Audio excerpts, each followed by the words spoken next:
right. Good afternoon, farm members. How do you do? We are live and direct. We are live and direct.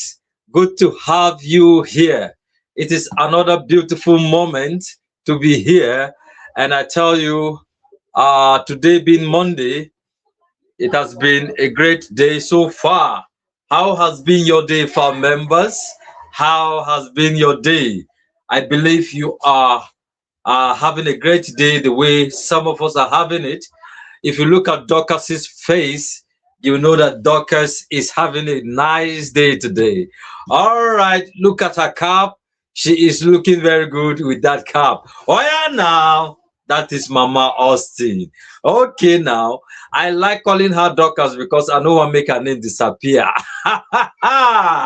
Dorcas Afolabi, good afternoon to you. Welcome. Uh, Abba says good afternoon. Someone says awesome. Okay, now, farm members, we are here live and direct. And I tell you, it's going to be an interesting moment. We started in the morning, but network was doing us basbos, and we have to relax to come back later. And here we are. Good afternoon to you, Oyedeji. How are you doing? Awesome, according to Oyedeji. Thank you very much. Okay, now, Dorcas, can you greet farm members and let's continue? Over to you.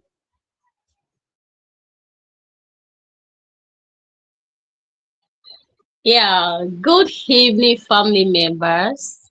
Good evening, everyone. Day. How has been your day? And I hope you all fine. I hope you're fine. I hope you are okay, and I hope you are safe. Good evening. Good evening. Actually, we started this topic in the morning, but network was, I think, is is everywhere, so the network really disturbed us, and we decided to start this evening, to continue this evening. So family members, and I hope you are enjoying it, and we want to say we apologize for every inconvenience it may cause. So we are sorry, so we are very sorry for that. We are sorry. I'm trying to read the family members' comments.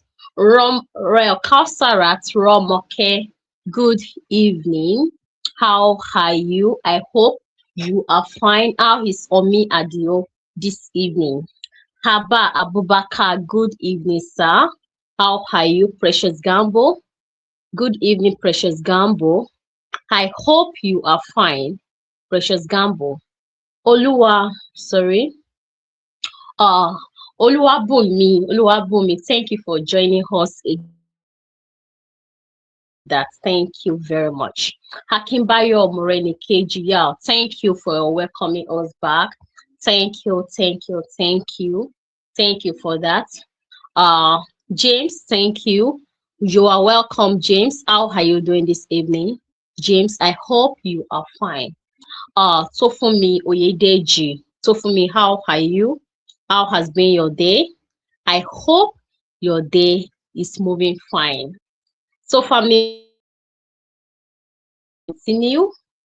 We'll continue on our conversation, and I hope you will enjoy it. And also, just like what we said, in the morning, please, family members, this is our last day of saying that cocoa. So therefore, we are begging. Let me say we are begging you to let's put effort.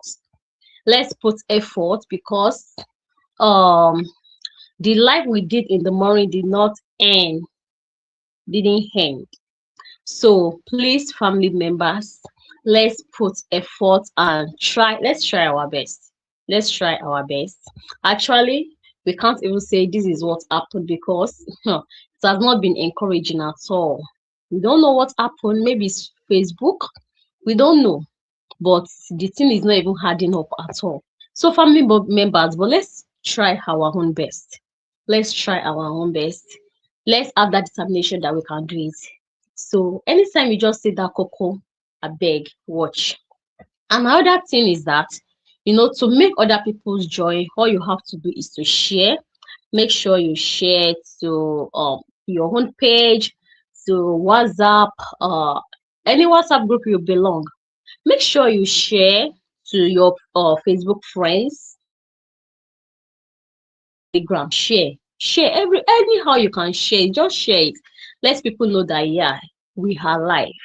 So, our family members, let's put effort. We can do it. Yes, we can do it. We should know we can do it. Let's put more effort. Let's make something. And one thing is that there's transparency in IOM. Anything we make, we'll let you know. We'll let you know after this live chat. We'll let you know. But let's put our best in it. Anytime just see that um cocoa, please just click on it and do the needful, please. And also another thing is that to add to this, let's keep tapping on those love. Let's send love, let's send likes, anyhow let's just do it, please. Let's do it, because this also will add up. And also let's tag our sponsors, and I hope admin Chibes will help us to do that, to at least uh send to our sponsors, so that they can be here, because today is the last day, and we must put our best here. We must put our best. And another thing is that you guys should know that anything we are making, we have made so far, is for the family members. It's not for us Angel, it's not for Madam Ngozi, it's not for Madam Uzi, it's for the family members. Please, let's put our best in this.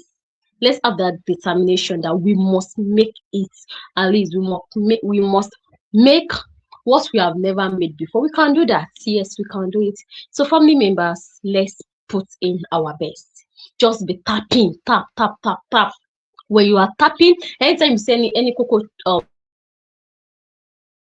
click on it and do the needful. Thank you. Admin Dorcas Afolabi, thank you very much for letting farm members to know what they should be doing.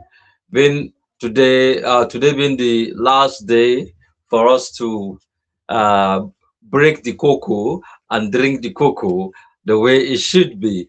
I will tell you, farm members are powering. I can see JP icon sending love. While you were talking, somebody came into the comment section and was looking for my trouble. Can you imagine, Dorcas? This hot afternoon, Monday Who is afternoon. I don't, I don't, I don't even know who is who the looking for person. who is looking for Ladi trouble this evening? Who is that? Just mention the name. I want to I know. only saw, I only saw a comment. I didn't see the Mm, name because someone was obstructing the name. And the comment, when oh, I saw, I smiled and I said to myself, okay. "This must be a troublemaker." But I will not do anything. I will not Okay. say anything. Okay, tell But me what I the comment is all about. The person that is saying Alhaji, I cook swallow with fresh okra soup. That person is looking for my trouble. Oh. The person is looking for my trouble. Bring Go give Do Alaji. you know that? That is Do you know okay. that? That is what I want to eat this afternoon. Wow, that is amazing. Yes. And the person from another state is telling me she has prepared swallow and fresh okra soup. How I want to take reach that state before eating that food now? Which kind temptation is this? Huh? What kind of temptation is this? Anyways, let me mind my business. I could see Chibes. He came in. He's looking very much like a footballer. And the gentleman has just disappeared. But I believe he's somewhere around looking. He's going to come back, definitely. So, farm members, good to have you here once again. And let me ask you, Let me ask you, okay, how is your day going? How is your day going? John Welty is laughing. Pastor John Welty, good to have you here. Continue to laugh, oh. But me, I like okra soup, fresh one. You know, when I eat it, I feel refreshed. Look at Chibes, he's here. Chibes is here. Oh yeah, now, gentlemen, how far? How do you do? Tell us how you are and great farm members. Thank you.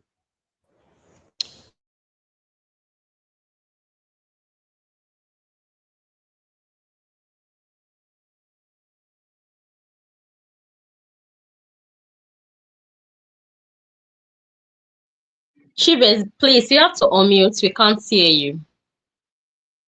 Yeah. Okay, I believe you can hear me now. Good afternoon, in our mind family. Good afternoon, Chim Talk. Good afternoon, Dorcas. How are you guys doing? I hope you guys are doing well this afternoon or this evening because it's already past 4. And I hope everything is going well with you. I heard you, Mr. Chintalk, talking about okra soup and something, something.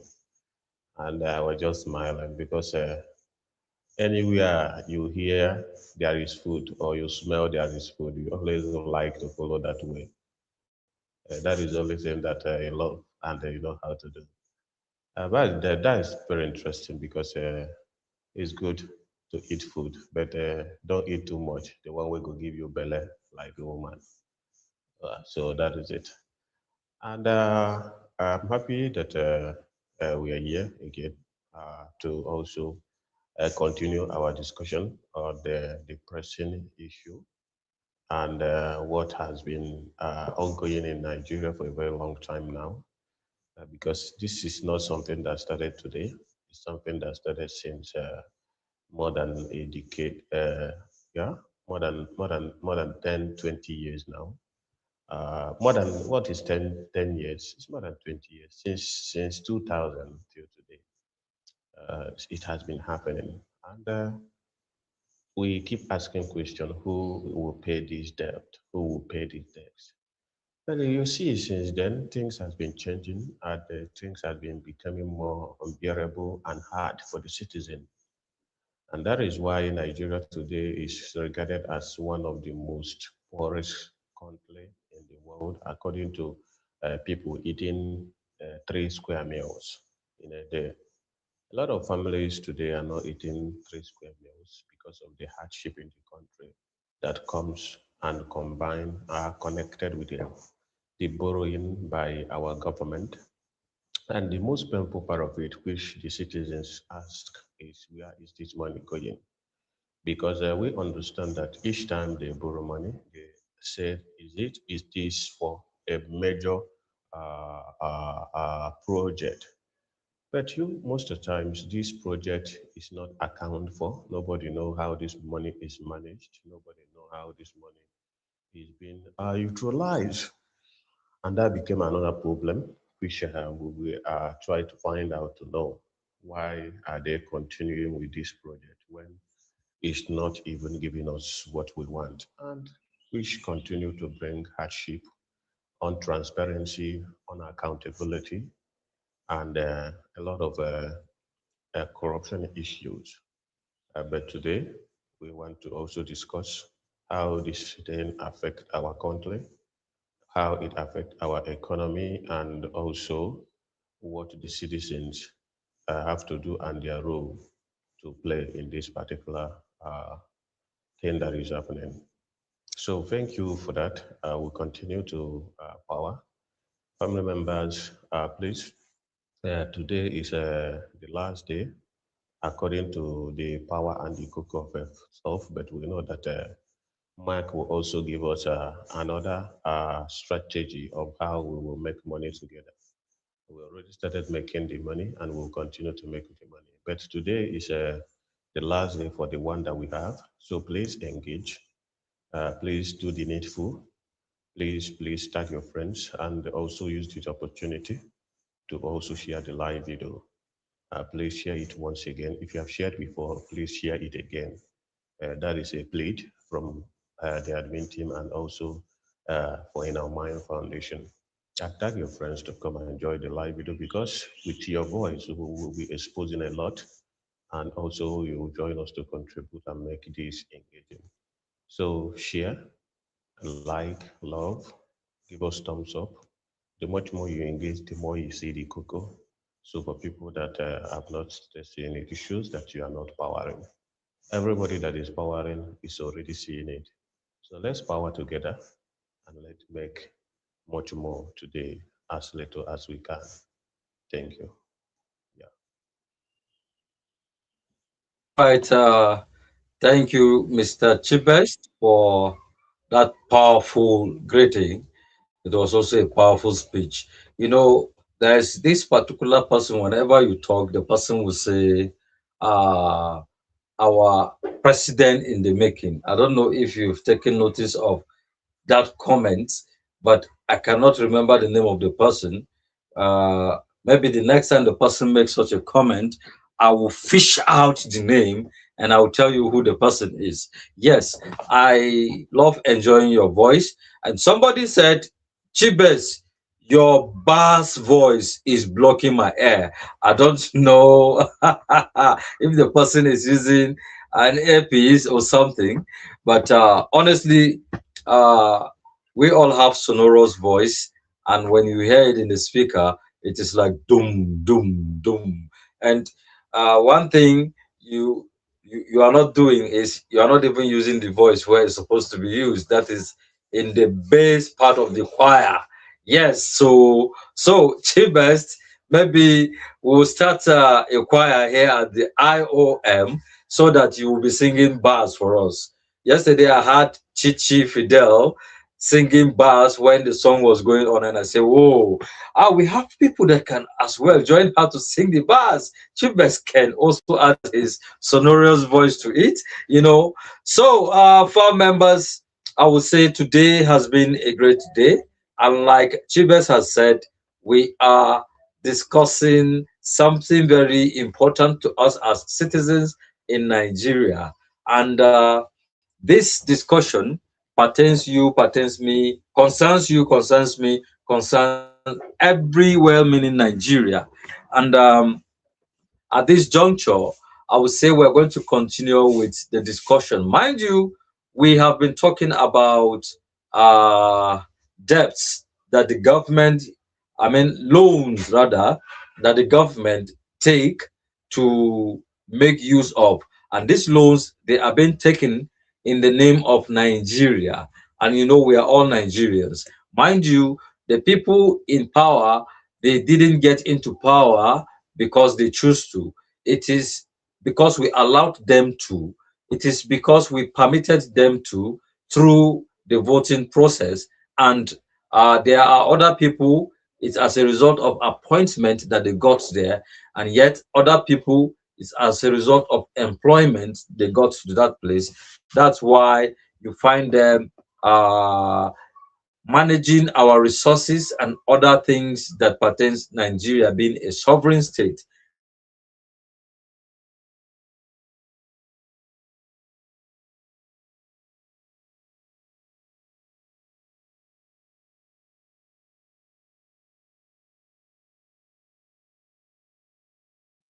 Oh, sorry. I guess his network is bad.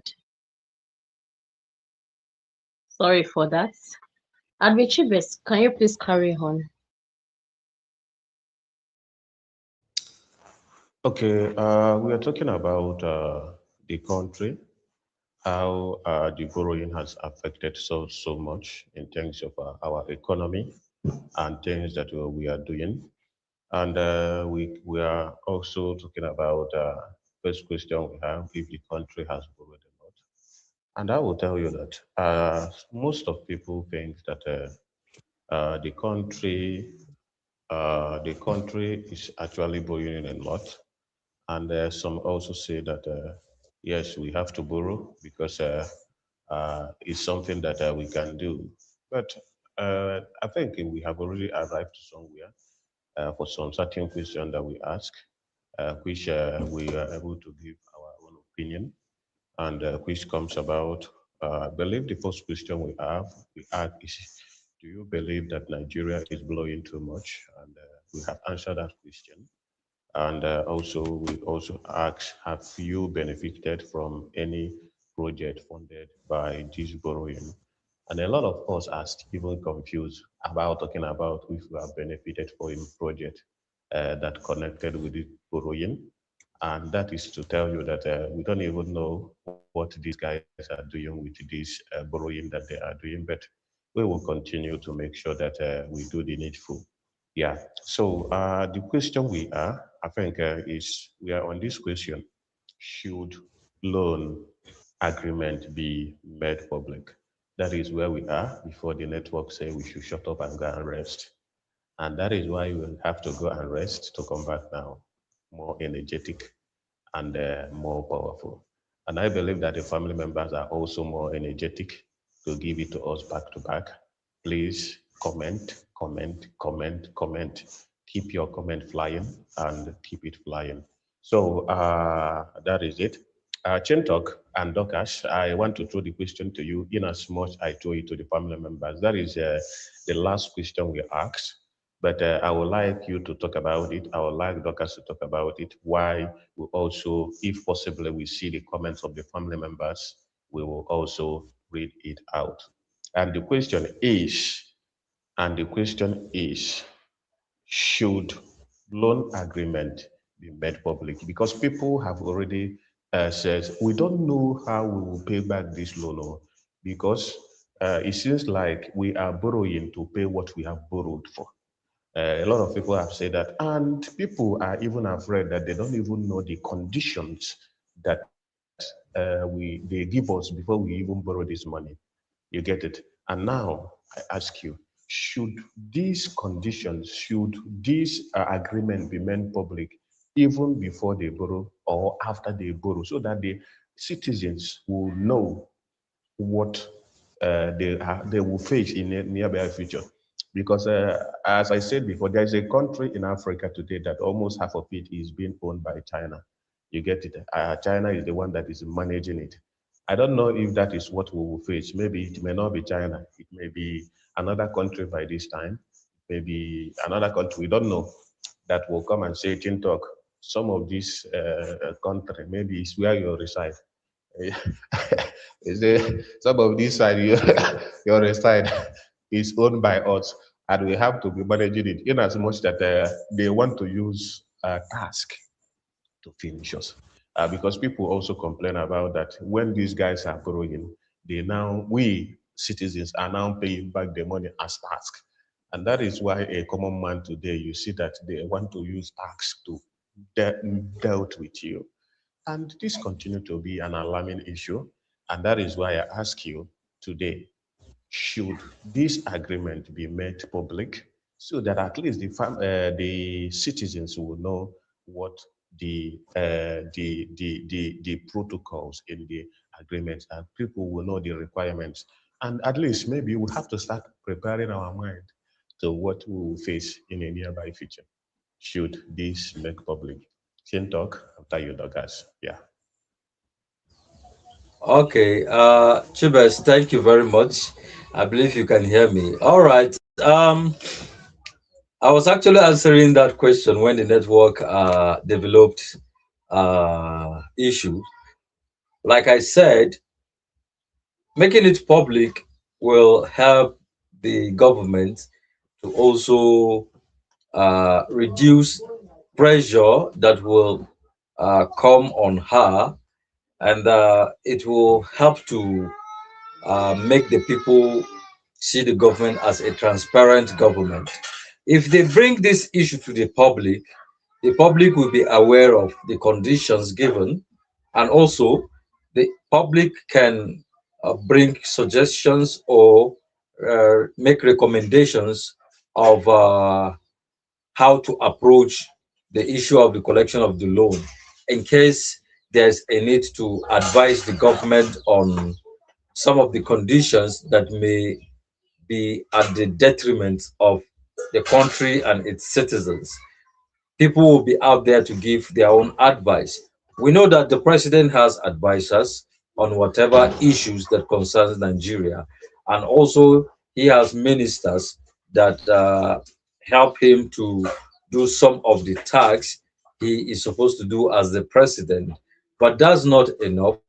I think bringing these conditions to the public, especially in terms of issues that concern collection of loan, it's very important they should do that, because when they do that, it will help the government to uh, uh, make Nigeria understand that this thing, if we go into it, this is what it means. And Nigerians themselves, they will use that to accept the collection of the loan or reject the collection of the loan, which I will tell you, the president and the government entirely will not be blamed when the public now decides to take a decision that at the end of the day, maybe it backfires. I think they will not hold the government or the people in the government responsible for taking that decision. Because most of the times you see that they don't allow the public to know the condition attached. And some of these conditions could be very detrimental to the country itself. It may be very detrimental to the economy of Nigeria. It may be very detrimental to the citizens of Nigeria. I can't imagine me, Chintok, living as a citizen today, and tomorrow my rights will be taken off me because of loans that are not serviced by the government. I can't imagine myself being forced into labor by one country that loan was collected in the name of my country. Then I turn out to become a laborer somewhere just to pay the bills back. There was a time that somebody made an analysis of how much each Nigerian will pay for a debt that was collected. And when I saw the amount of money he was calling for each Nigerian to pay, I was a kind of, what? I don't know anything about this money, and I cannot pay that money. In fact, if they carry me, turn me upside down, the only thing they will see from my pocket is my handkerchief that I used to clean my sweat. So there is no way I can pay them that money, except if they want to sell me somewhere and recover their money. You see, this kind of a thing is not good, and citizens themselves will not be happy with a government that will take decisions without thinking critically before taking such decisions. Most of the times, you realize that when they want to collect this money, they rush to get the money. Like it was discussed in the morning, bills that, I mean, bills that are supposed to be passed for Nigerians to have laws and policies that will favor them. It takes years before such bills will pass second, third reading, and the assentment of presidential signature on these bills to turn it into law, it takes a longer time. But the one that will favor them, the one that they feel it will be very, very, very, very favorable for them, they quickly go and pass it into law. And most of the times, you realize that when they want to collect this money, they rush We can hear you, Chintok. We can't hear you. Maybe you mute. You are muted, Chintok. You are muted.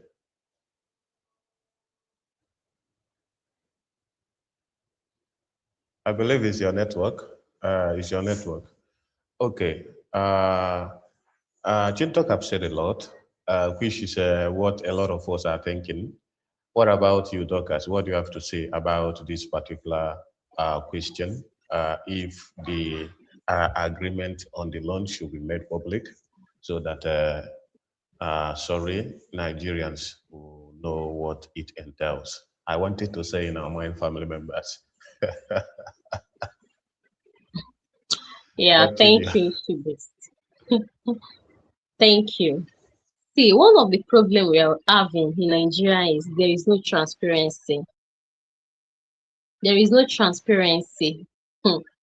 So now let's assume this loan is being made public. At least we will know that okay, well, this is what you want to borrow, and we will also have to give our own, if it's to give our own opinion, okay, but they are just doing this thing on their own. There is no transparency. They borrow as the way they like, and at the end of the day, hmm, now Nigerian go suffer Hmm. harm. That is just it. Who be the one to Ichi. suffer for it?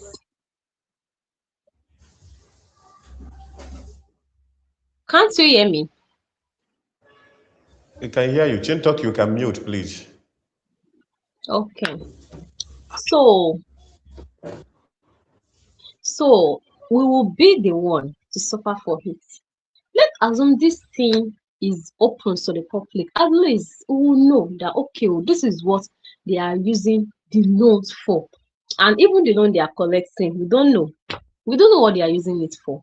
We don't know because there is no transparency. As for me, let's assume there is transparency. Everybody know that okay, we want to borrow the loan. What do you want to use the loan for? And they say, okay, this is what I want to use it for. Like this, like then I think that would be better. But even let's assume that what they are actually using this loan for something, but so far it is not open to us. At least you will see a lot of rumor because this thing is not open to us. If this made open to us, it would have been so better. Thank you. Okay, thank you, family members. Dorcas is talking about the loan to be transparent, how they use the money. And Chintok is talking about imagine when you wake up one day and someone will tell you that you have to start working for him or her because of the money the country have borrowed. Imagine that scenario. And also, we talk about how these guys also enact and approve this borrowing without approving for what a lot of Nigerians has been crying out for. Because I remember there was a time that we are talking about mandatory transmission of election result. The Nigerians has been asking for that for a very long time, but I will tell you that this bill has been all the time being read without enacting the law of this particular transmission of election result. And this thing has been happening, but you can imagine when the president says we need to borrow something, something, something $1 billion, it will be immediately signed and the bill will be passed by the Senate. And that is why most people ask question, have our Senate ever rejected the bill passed to borrow? They have never rejected anyone. They always pass the bill. Immediately it's coming. There is nothing like first sitting, second sitting. Immediately that day is coming to the Senate House. That is the same day they will pass the bill for the president to sign on and go and get the loan. The last one that happens, which is the recent one that they wanted to borrow a very huge amount of money, but Nigerians, because most Nigerians are tired of the borrowing, most of them ask question, what are they using with this money? So a lot of Nigerians immediately go to the social media of World Bank. Everybody was shouting, please don't give Nigeria this money, or don't give our leaders this money. Or we are not sure that they are using this money well. They are not accountable for this money. And immediately for that, that loan was not given. Imagine. So imagine that if the citizens do not talk about this loan, they will still give them the loan and all that. But you see that the Nigerians are shouting, don't give them all, don't give them all. They are not using this loan very well. They are using this loan for their personal gain and all that. And you see a system that is working, because if I will tell you that that particular World Bank, if like it is to say that its operation or headquarter or management is in Nigeria, they will go ahead and give the loan without even listening to you. But they are in a place where there is accountability, where there is also transparency. And that is why you see that they do not go on with that particular loan to give it to Nigeria. And that brought about what we are also discussing, because we talked about transparency and every other thing. So thank you, family members. And that is another problem we have in Nigeria. So after that, I have another question, which says, the next question I have, it says, are Nigerians, which is Nigerian government borrowing responsibly?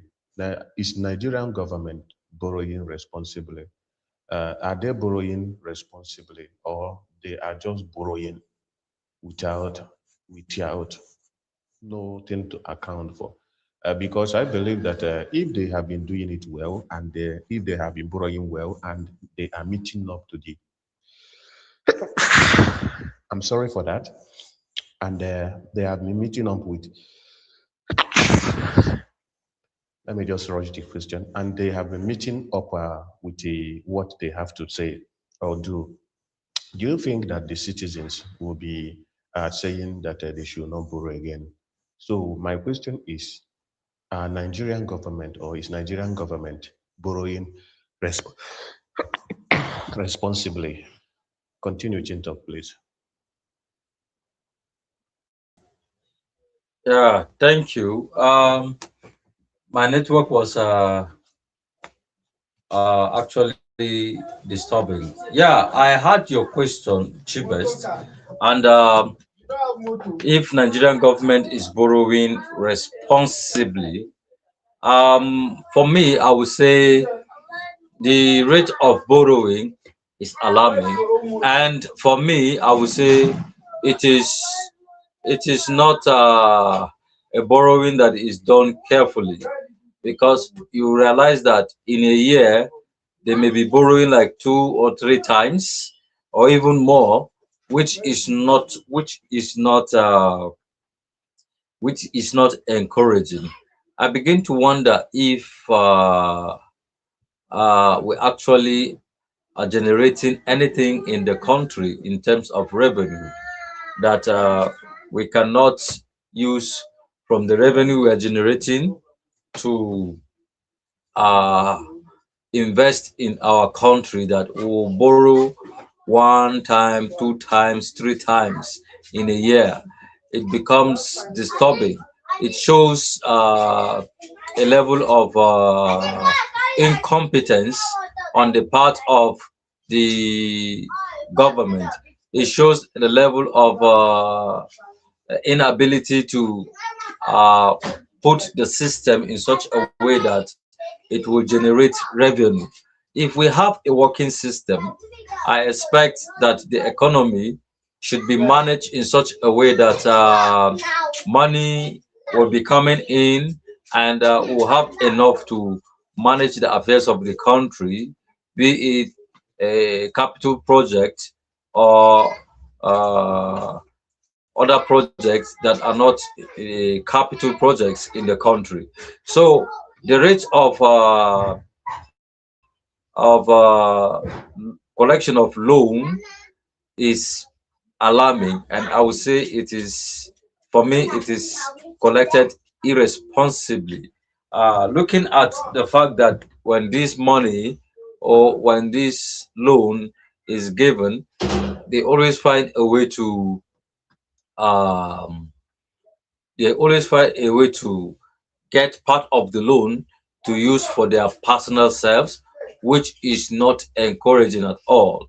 And because actions have not been taken to deal with the issue of embezzling monies that are meant for projects in the country, you see, they always find some people always find a way of embezzling. They always think of new ways to embezzle. And now, to collect loan is to somebody, it is an easy thing to do. Get the loan, take the whole money, then you leave the government. Another government will come and bear the burden of the loan that was collected by a previous government. And another thing is that you are coming in as the new president or the new governor, you end up meeting a a bulk of loans that are unpaid. a bulk of loans that have not been serviced. When you look at this money that are waiting for your government to work and pay them back, you begin to cry in your heart. What kind of a thing is this? Imagine, Dorcas, imagine farm members, imagine you coming into a house that you want to rent, and the person that stayed in the house didn't pay rent for 2 years. Then you that you're coming newly, you are told to come and pay the rent before you pay for the one you will use to enter that particular house. How will you feel? How will you feel about that?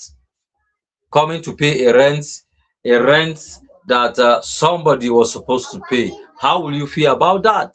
I know you will feel bad and you may not even want to enter that house. And that is how it feels when a government collects loans recklessly, when a government collects loans irresponsibly. It feels bad when a new government comes to power and realize that the money they are supposed to use to develop the state or the country, they will end up using the money to service loans that they know nothing about.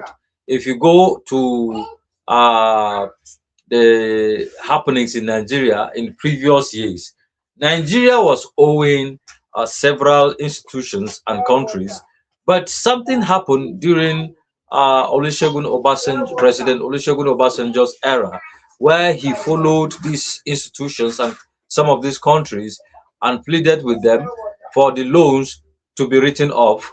And they actually now decided to let go of the loans they gave to Nigeria. And you see that Nigeria was free from this burden that these loans placed on the country and its citizens. But tell me today, is the amount of loan that have been collected, have they been serviced in such a way that we can brag and say we don't have loans to clear out there? I don't think so. I think the amount of loans being collected is on the higher side, is increasing day by day. And I don't know if the body responsible for the servicing of these loans are actually taking action in regards to the loans that are being collected. You know that the debt management office is responsible for loan servicing. I think Ministry of Finance as well and the central bank, the three of them, they are responsible for loan servicing. But practically in Nigeria, the loan servicing is done from the revenue generated, and that is why you see taxes are here and there, taxes here and there. Local government will give you tax, state government will put their own tax, federal government will put their own tax, and you realize that taxes are suffocating you here and there.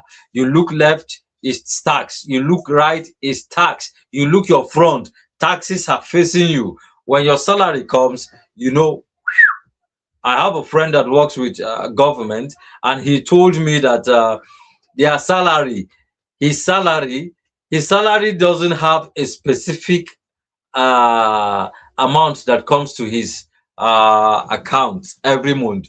Today it could be 70,000 naira. Tomorrow it could be less. They cut this money the way they want in the name of tax.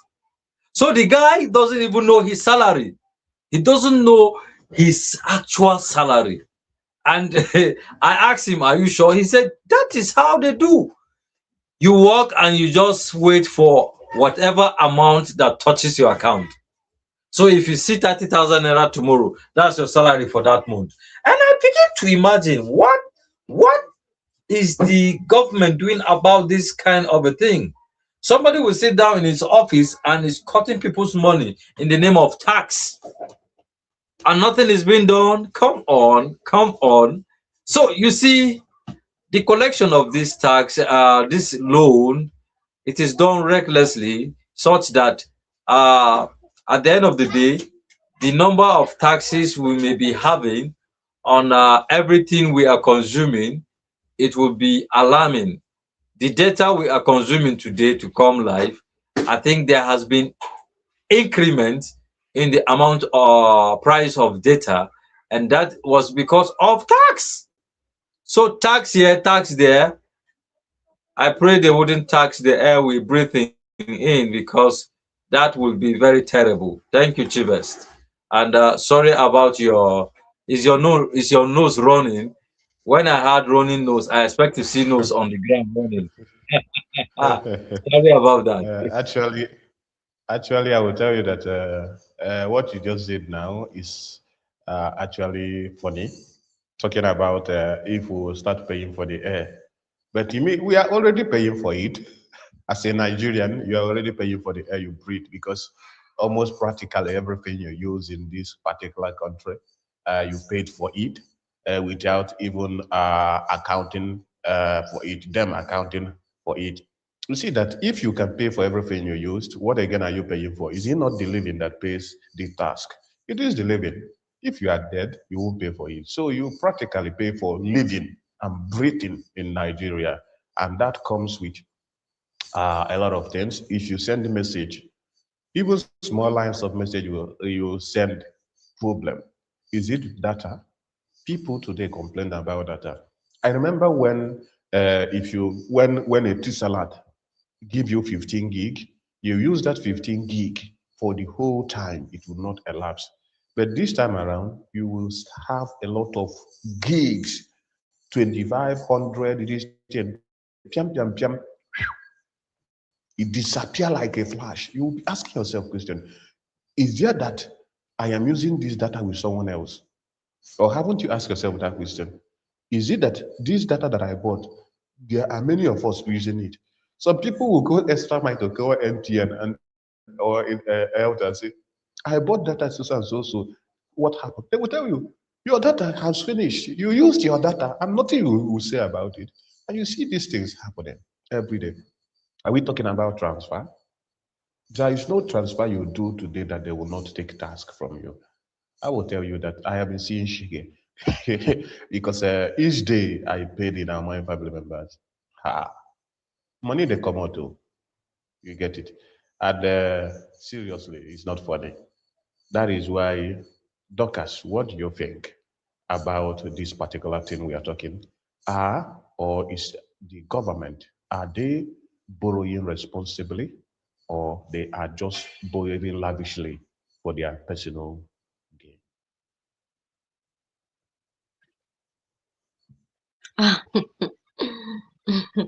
Thank you, Admichibest. Seriously, the government are not borrowing responsibly at all. Let's even assume they are borrowing responsibly. Let's assume that okay, there's this particular project they have to do, and maybe the revenue, the our own revenue, I don't know, they just misuse it anyhow. But let's even assume that they want to, you have a particular project you want to do. There's no transparency. How are we even going to know if they are actually borrowing responsible? We will not know. So that is it. We will not know. And let me say, most of our governments, they have this they are corrupt. They are corrupt.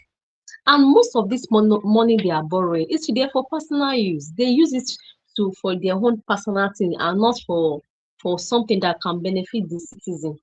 So that is it. In fact, and we are the one paying this thing. If you use USSD, you see this USSD is even more bad.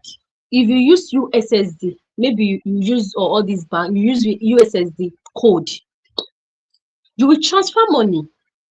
This like just if you just die the code alone, just die the code, they remove I think they do remove in Access Bank, they do remove 7 naira something. Just if you just die the code, they will remove your without pricing anything. Even though the network was bad, they will remove it. They will remove this particular money. So everything is really telling on us. It's really telling on us. So we are the ones suffer for this thing, and it's not making sense at all. It's not making sense. See, Nigeria situation, Nigeria situation. Now God go help us. That is it. Now only God fit help us because these people no send us. They no send. Thank you.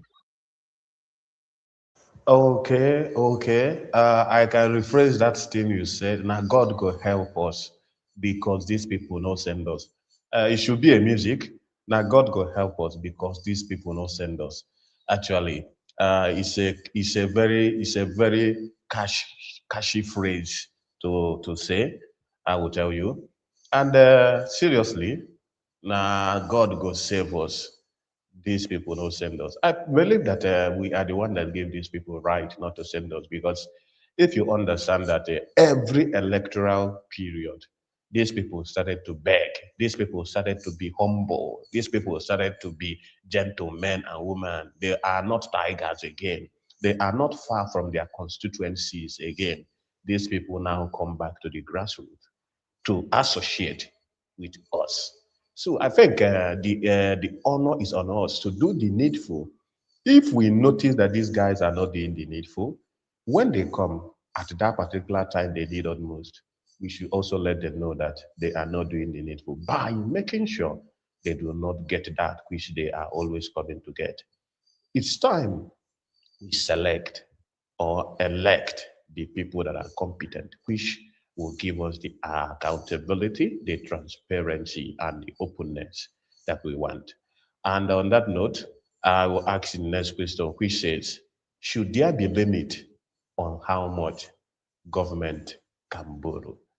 Should there be limit on how much the government can borrow? Family members, should there be a limit? Because I believe that even if you want to go to borrow in a bank app, they will tell you that this is what you can borrow. Looking at your transaction and every other thing details, they will tell you this is what you can borrow. But I don't know for Nigeria that since we have been borrowing, we should have gotten to a limit when they will say, no, we don't have to give you guys again. But you see that every blessed day, these guys come with a very exaggerated number of millions of dollars to borrow. And today I want to give you the power to ask or to decide, uh, should there be a limit on how much the government can borrow? Chintok, what do you think? Family members, what do you think? Should there be a limit if they will borrow at all? Because All a lot right. of people say there's no, a lot of people said they shouldn't even borrow. You get it. But if they will borrow at all, should there be a limit on how much they will borrow? Carry on. All right, Chivers. Thank you.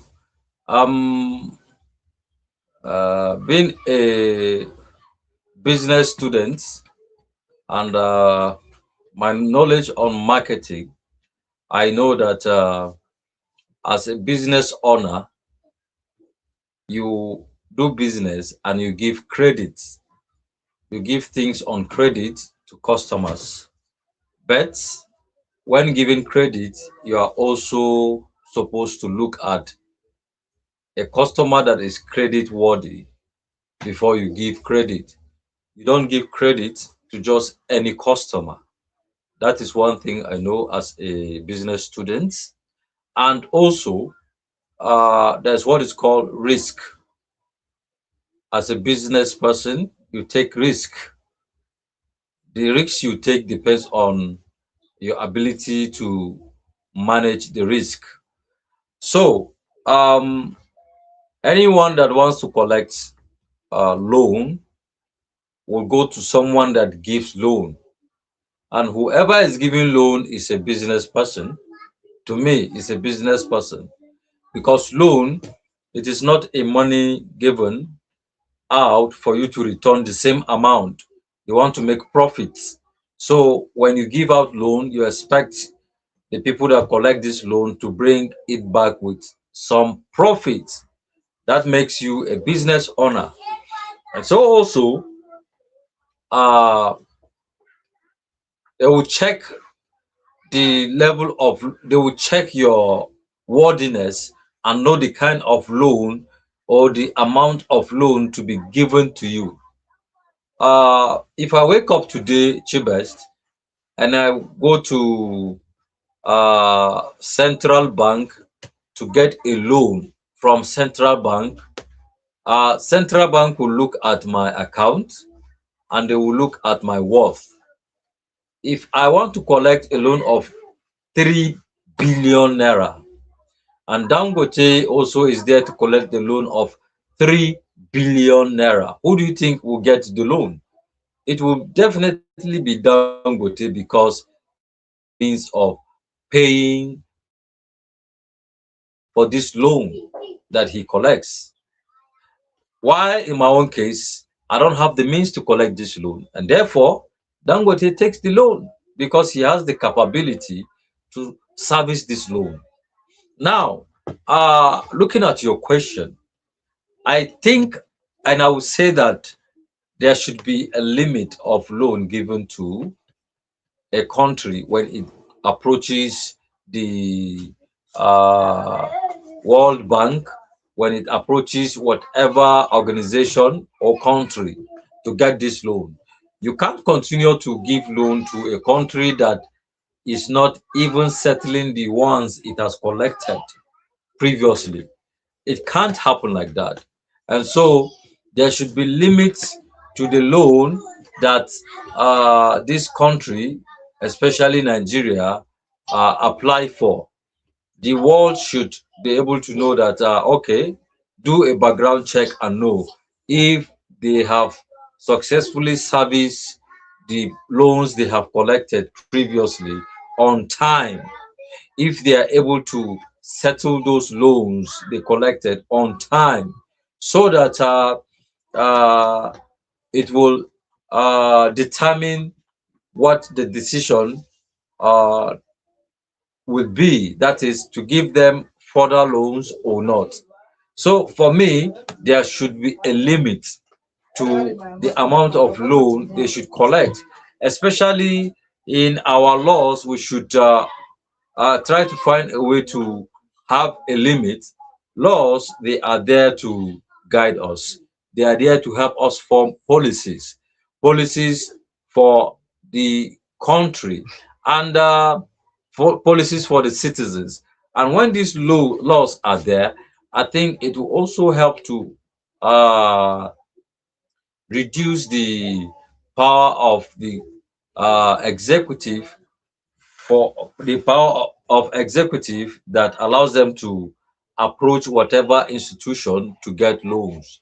And you see, we can always amend our laws to fit in the existing situation. So it is something that can be managed, and I feel it should be limited. And once it is limited, it will be in the control of the government to collect loan manageably, such that it can be serviced, not the ones that will leave.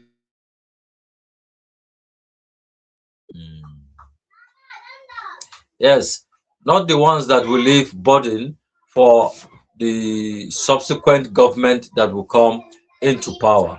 So thank you very much, Chibes. Yeah, thank you, Admin Chibes. I think there should be a limit of the loan our governments are collecting. There should be a limit for it. That is, and I don't even think there is limit for it, because at least those people borrowing them, they're supposed to. I don't know if there is something like that actually, but there's supposed to be a limit for it. I'm trying to read the family members' comments so that it won't be as if they are just commenting. Let me try that. Okay. Um, Rachel say exactly that there should be a limit for it. Ajoke say they collect the loan for their own benefit. Yeah, thank you, Ajoke. Mental way, Godwin say noted. Afolabi Yabo, you are right that there should be a limit to the loan they collected. Olalekan, Olalekan Laomi, it's a nice one. Thank you. Rachel say, please farms keep doing the cocoa. Yeah, that is very important. We need to do that cocoa. It's very, very important. Please, it's very important. Treasure say, noted. Thank you, Treasure, for that. Thank you, thank you. Olalekan say, yes, there should be a limit to any loan the government collect. Thank you for that, Olalekan Olaomi. Um, Dangote, Ajoke say Dangote will get the loan because he has a better means of paying back. Dangote, actually, we are talking about Nigerian government. Nigerian government. Okay. Yeah. I think the family member just said they have the right that there should be a limit for the loan they collected. Yeah, that there should be a limit for the loan they collected. So that is it. And I'm in support of that. There should be the limit of the loan they collected. Thank you. It's all right. Thank you, Dorcas. Uh, the family members are actually powering in the comment section, and you yourself is also powering. I don't know what happened. So one thing that a lot of people in Nigeria talk about when it comes to the loan is they don't know what it's used for. And on that note, a lot of people are even pushing for them not to borrow at all. You get it. That is one thing that they do. This topic seems to be interesting. Yeah, thank you for that. So a lot of people don't even know why they borrow. A lot of people don't even know the main reason. And when you ask questions about how this money is being used, people will tell you that they don't know. And from the comment I see here, the one you read out, yeah, you talked about that family members are also saying that government should at least have a limit to what they will borrow. That is also my opinion because when someone is not checkmate, when team is not being checkmate, I believe that people will do it extravagantly without even looking back. So they should have a limit to what they will borrow. That is my own take. And that brings me to another important question. You know, these our government, they have been borrowing a lot. And when you ask question, they say that they are using it to call infrastructure. They are using it in building of road. They are using it in a lot of things which they say they are using this particular money for. That brings me to the next question, which is also related to these particular claims of what they said they use this money for. And the question is, have road, hospitals, and schools improve because of this borrowing? Have our roads, have our hospitals, have our educational system, have our infrastructures, have they developed and have they improved because of this loan? Have they improved because of this loan? Dorcas, you can answer. Family members, you can listen to my question again. Have Sorry, it's raining here. I can't see anything. It's raining. It's all There's right. serious rain. I cannot see anything. It's all right. Maybe you get your earphone if you can. That is why one of the reason why I get my most of the times when it's raining, it will enable you to hear, and also when you speak, the noise will be a little bit down.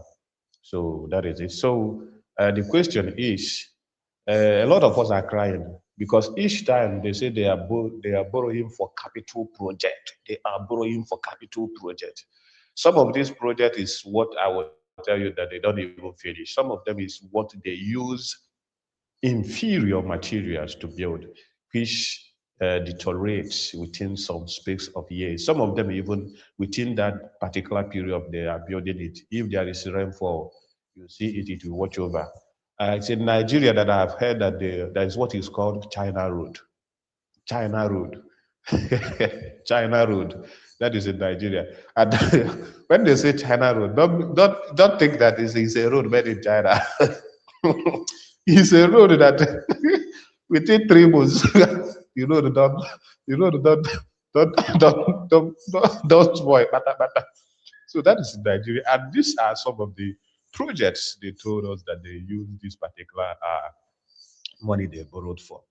And some of them, most of the times, people ask questions. And the question I have for the family members, for the my able admins that are here, and for the people that are watching us, have our roads, have our hospitals, have our schools and infrastructures improved because of borrowing? That is the question. Thank you.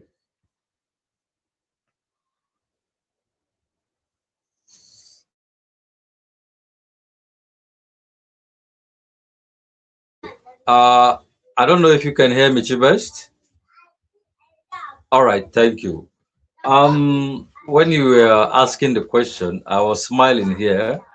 My reason for smiling is because in Nigeria, people from top to bottom, people have learned the art of uh, presenting quality job as a proposal for contracts to be given to them. But once the proposal is uh, accepted, they end up bringing inferior materials to do work just for them to amass wealth, which is not proper. Let me share an experience with you. I remember one particular year, a Catholic church that I know around here was going to build upstairs building as office, a very big project. I think is it three stairs, three-story building rather, three-story building. And you know, to build a three-story building will definitely require huge sum of money. So the architect that designed that very particular building, you know that he would definitely make some money. And now the materials that was presented to the church for the project, they were quality materials. So I happened to be at the building site that day because we went to remove doors and windows of the existing building on the land before the building will get demolished. So we removed everything and we also brought down the building. So you practically see the blocks that we removed from the building. They were as strong as concrete blocks, very strong blocks. When you push down a building, you expect the blocks to break, but these blocks are not breaking simply because the materials that were used to build that building, they were quality materials, and that building has been there for years. So when they brought in blocks that will be used to build that story building, they brought blocks and cement. What I saw that day, I was, wow, what is this? We offloaded blocks, gathered blocks, the cement are there. When we offloaded cement, one of the people working there, the person managing the site said, return 5 bags of cement into the vehicle. We never knew what he wanted to do with it. When we returned it, we realized that he took those cement out. Now, in the record, they brought the specific amount of cement, but the ones that are there on the ground, they are not up to the number.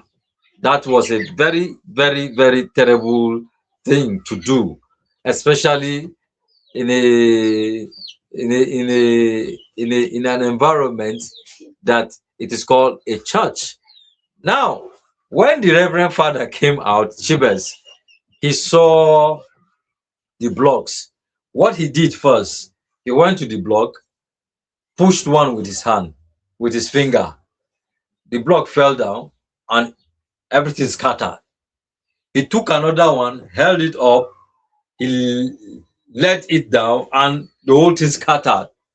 The Reverend Father spat. He spat up like they should pack all these things and leave this place. This was not what was presented to them when they came with their proposal. They were quality materials. And this is not what they want for this project. If they're not bringing the same material that they brought the last time, the contract will be taken from the contractor. My brother, see how that guy was sweating that day. The contractor, he was sweating. Practically, I was there looking and I kind of laughing within. I said, now see the wahala way this guy caused himself. Now, the question you asked, I will tell you, we have inferior projects that are being done by government here and there, not quality projects. Some of these contractors, they end up doing projects that will not last for a long period of time. In terms of road, you see practically they build a road without even applying what you call gravels. When you want to build quality roads, you need to put stone, add stone to what you are doing. There's a road they were building somewhere around. They only came, they cleared the road, they pour this their sand, this their red sand. I don't know the name they call it. When they pour it, they came with their machine. The machine matched the red sand, and then they came and pour their tar on it. Will that kind of road last when it rains? Will it last? Another road they are doing that I know, it is a concrete road. The concrete road, looking at it, that one is a quality job. And from what I heard, it is not even the government that is doing the road. It is individuals, businessmen that are sponsoring the building of that road simply because their vehicle, heavy duty vehicles, they use that road in particular. So they want a road that will last. And when you drive on that road, you can feel it. You can feel it that this road is a quality road. But I tell you, most of the projects they do, they are not projects that will last, despite the fact they call them capital projects. They wouldn't last. And if there are people to checkmate the excesses of government, the way this Reverend Father did to that contractor, I think they will begin to bring out the money for the loans to do the work they collect. Oh, they will bring out the money for the loans they collect to do the exact work they are supposed to do.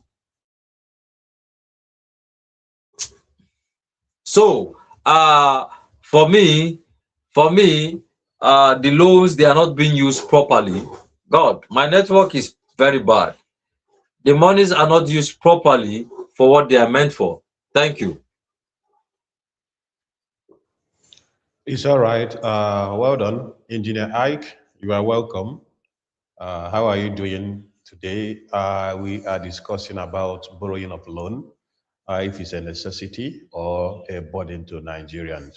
That is what we are discussing. And the question we are on at this particular moment is, have our road, have our hospital, have our schools, have our infrastructures improved because of this loan that our government are borrowing? Have any of these sectors, have it improved because of this loan? That is the question. What do you have to say to the family members? You can greet and talk to us. Yeah. All right. Good afternoon, farm members. Good afternoon, Tibet. Admin Tibet. Good afternoon, Admin Talk. And I can see that Dorcas is online, that she's on audio only. I want to speak specifically about our government and their borrowing. Now, governments, even United States, all those governments, they used to borrow. They borrow when it comes to borrowing. It's a necessity when it comes to government. But the issue here is our government borrow to fill their pockets. Our government borrow to satisfy their rubbish needs. And that is why what we are facing here in Nigeria. You could imagine a governor borrowing billions to build schools. I'll see that. Let me give you an example about merchant lights. I think if we put extra 100 million, it will be a smart school. Is that not right? Now, you come across a governor going to borrow billions because he wants to develop school. Thereby, coming back again to tell the people that they still need money to develop the same school. Borrowing has been a problem we have in Nigeria, and the borrowing is not helping at all. They are all borrowing to feed their pockets. If you go to, what's it called? You will see them, they will build roads. They will go and contract roads. Let me just give you a very typical thing. They will contract roads, bid the amount for roads, and still carry the project and give to their own and tell them anything where you want to do there, do it. And Nigeria will do. And tomorrow, they will come back to raise their hand and say, I will build roads and schools. I keep mentioning one thing. This government will continue to fail. Tinubu government is known for borrowing. And let me just be honest with you. They will keep on borrowing. And it has been known as Tinubu loaner. Loan Tinubu, Tinubu borrower, Tinubu this. He will keep on borrowing until we have a problem in Nigeria. A time is coming, TikTok, they will tell you, you will just put money in the account, they will subtract 5,000 naira. You'll be asking yourself, what happened? You say Nigeria is owing. Is neither Nigeria owing China, or Nigeria is owing this person, or Nigeria is owing this person. We have a problem in this country. And that problem is that the borrowing is not necessary. We borrow 1 naira, we borrow to buy newspaper, we borrow to maintain car, we borrow to buy solar and put in also rock. You can imagine. A president cannot pay. He cannot pay for NEPA and he's building solar. Odumeje said, we are saying I'm governor and president. He said, look at Tinubu. Tinubu is not even sure of himself. That is why he's building solar in Aso Rock. Go to Nigeria building in Zenugu. You will see the line of our solar system there. Because the government has failed us. They are not ready for whatever we do coming to us. What they are borrowing is to satisfy their girlfriends. And look at the stupid senator man that came up and was saying something. I am so angry with Eastern Development Commission. The young man, they came up and I thought the man, I know the man personally, that guy, I know him personally. I was expecting him, the integrity to be upon him. When they were brought to house, he actually told me, you sat, oh God, you sat in just for a room and spent about how many billions? Because you saw the money in the account. And when the senators are asking you, how much is remaining? What have you done? There's no Southeast development. There's nothing he has done in Southeast. All to sit down and eat money. We have a problem. Tinubu knows the people he's selecting and putting there as ministers, as MDGs, directors, and all these things. He knows them because he knows they are the people that will still chop and they will not come against him. Let me shock you. Everything that Tinubu has placed in motion, as far as Nigeria is concerned, he has placed it against every governor that will raise his head against him.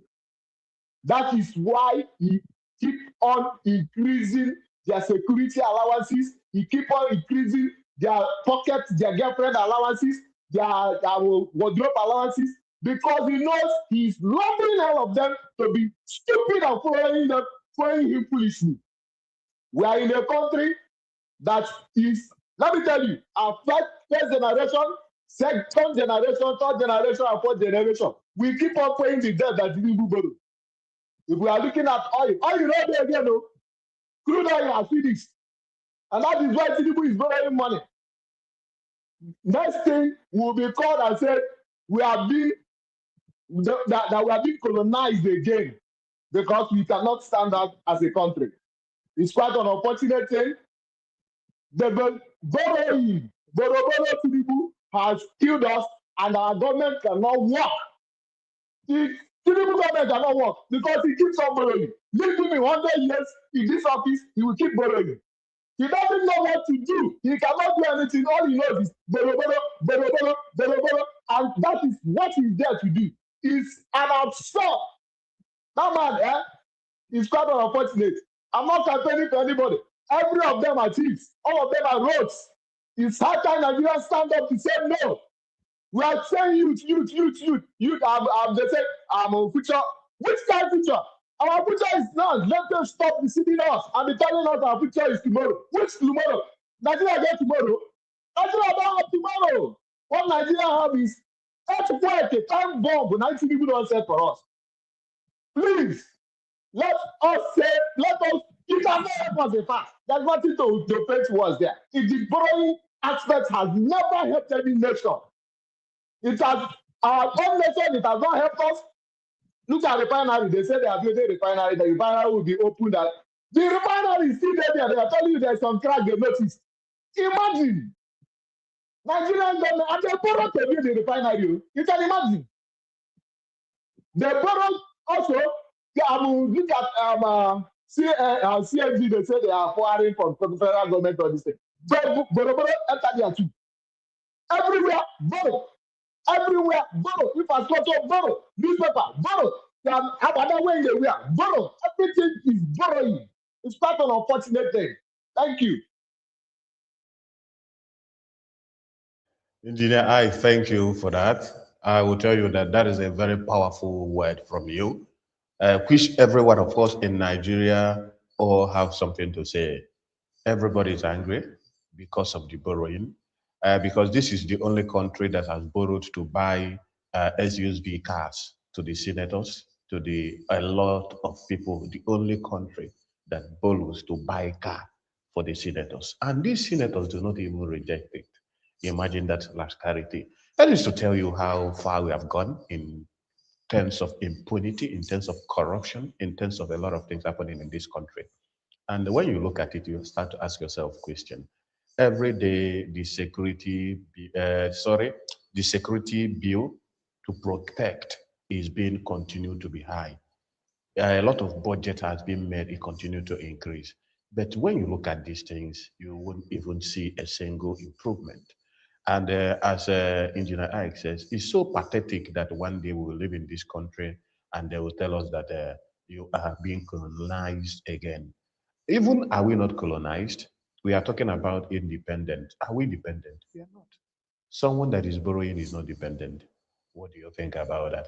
So, and that is why you see a lot of things that they said about project.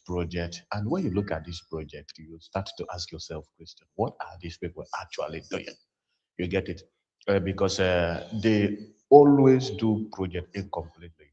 Why they also use a lot of inferior materials.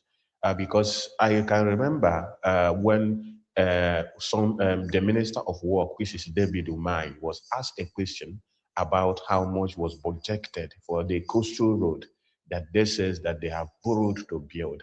And you see the calculation, it is very erroneous. It is totally erroneous. This put a lot of people into the contention of going to the said road to calculate the total kilometers of what this road is up to. And you see that these people give us exaggerated numbers, which is more than even what the road to build is. And this road is also being calculated. The budget to build this road is calculated per kilometer.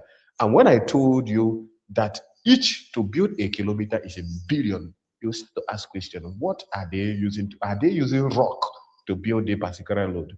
But this road are what you will also see. And when you go there to check what is happening on live, if you're constructing this load, you start to ask yourself question, these people are actually very, very wicked to us.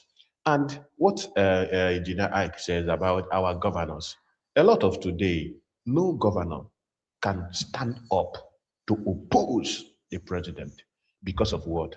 They are playing his game. They are his side chicks. Because of what? He's giving them whatever they want. And with that, they do whatever pleases him, which is one of the major problems. And that is why in the country today, every person, if you want to join the to dissent, whether what you do, they no matter how much money you have squandered, you have embezzled, join the T-Pen league. As far as you are in the T-Pen league, all your sins are forgiven. And that is why a former governor of a state today is still in a court with EFCC, but he has bought his nomination form as a senator contest in a 2027 election. What a rascality. Someone that is under investigation, someone that is under investigation of embezzlement of public funds. Every blessed day, a new count charge is being labeled against him, not the old one. Every blessed day, new ones are coming.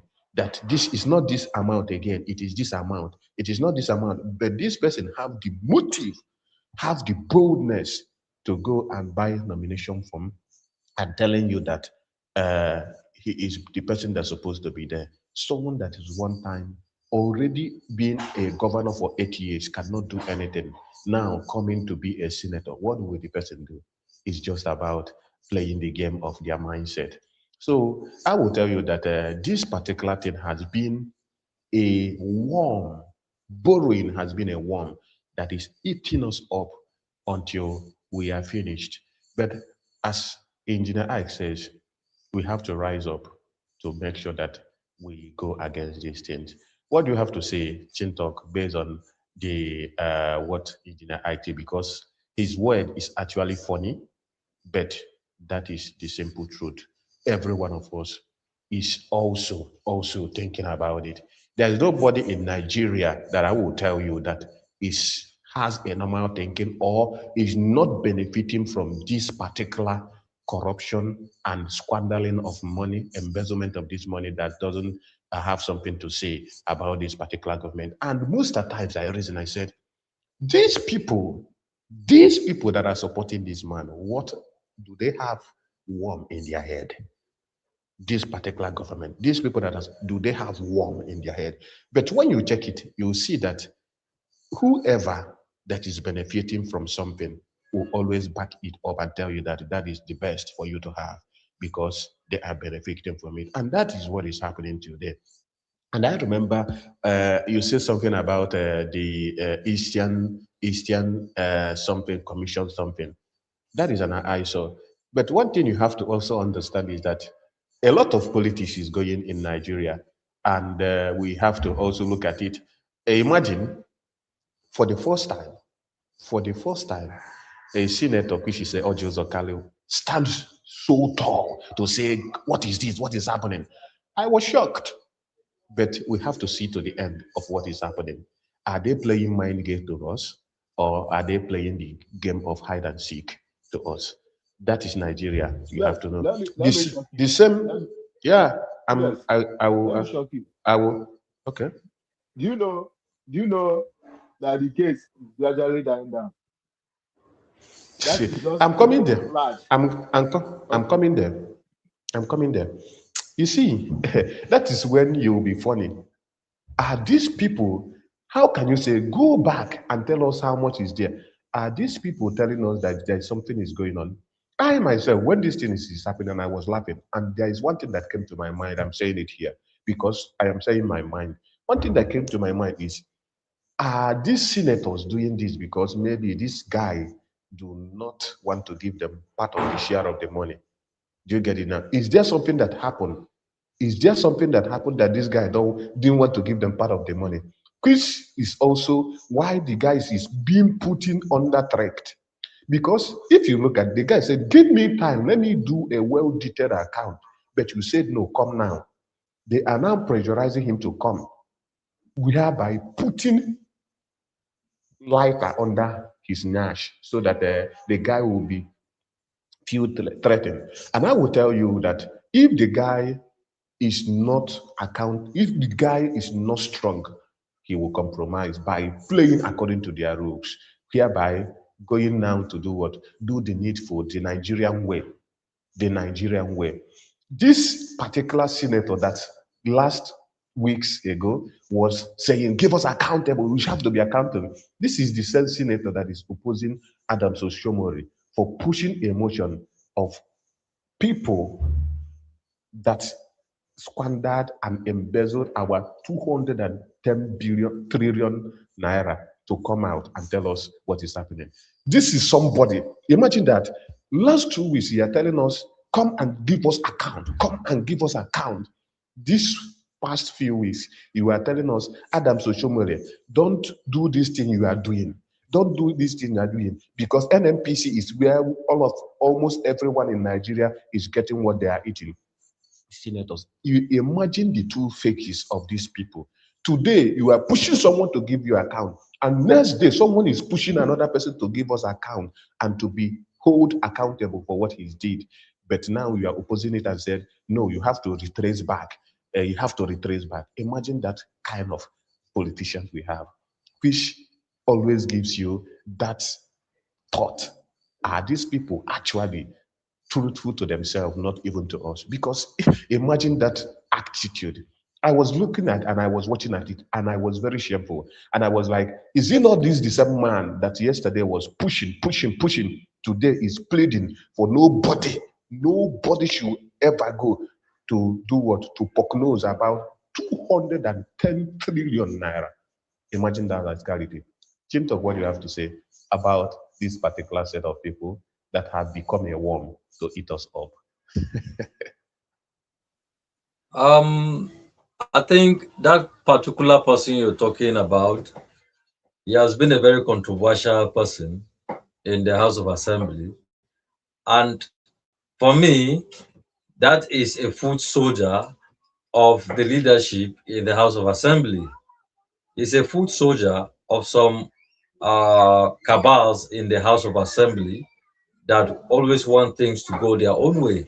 So uh, the person dives into whatever issue that is trending that pertains the House of Assembly, because this is not his first case where you see him shouting and ranting. Uh, as a senator, I expect him to be there to do the biddings of his constituents, not the biddings of his what do you call them now? His masters in the House of Assembly. He has become like a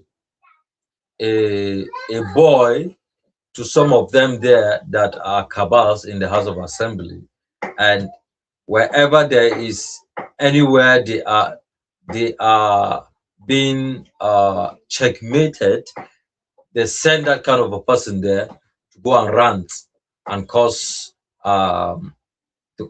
confusion. That is what a talk does. For me, that is what a talk does. I have seen occasions where things are happening and you see talks coming and scatter such occasion because somebody don't want the particular thing to happen. So I think the senator is not even doing what is sent by his constituents to do in the Alo chamber of the National House of Assembly. And what Engineer Ike said when he came in, while he was talking, I was at a point I would laugh because of some of the things he says. But the truth is, the allowances they give to these people in the name of helping them to do their work, they are actually not helping them.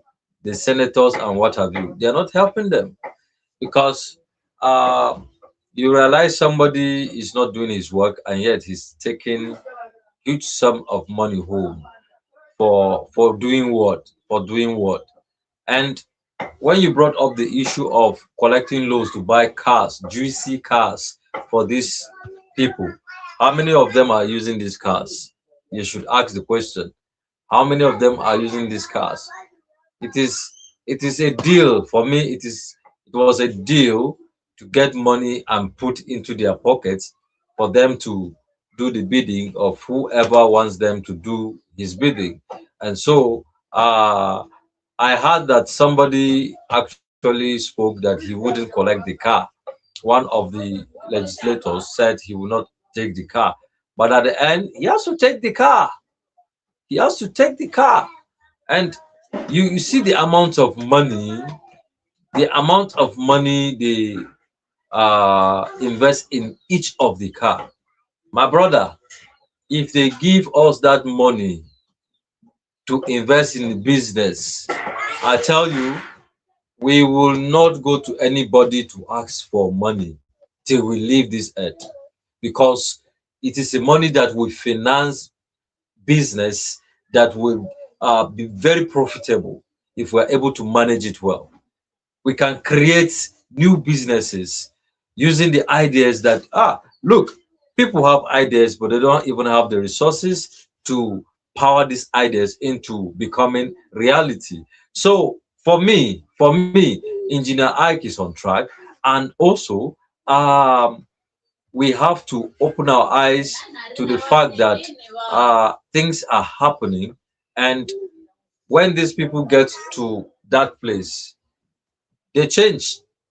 They become loyal to who gives them money.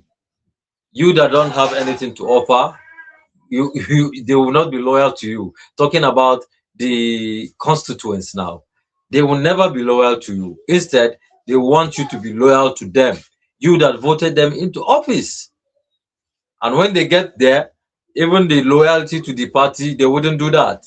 Even the loyalty to the people that voted for them, they wouldn't do that. They will now become loyal to an individual simply because they want to take more from that individual. And when they get this more, what are they supposed to do with it? Is it not to bring to the constituents and build the constituency and the constituents? They don't do that.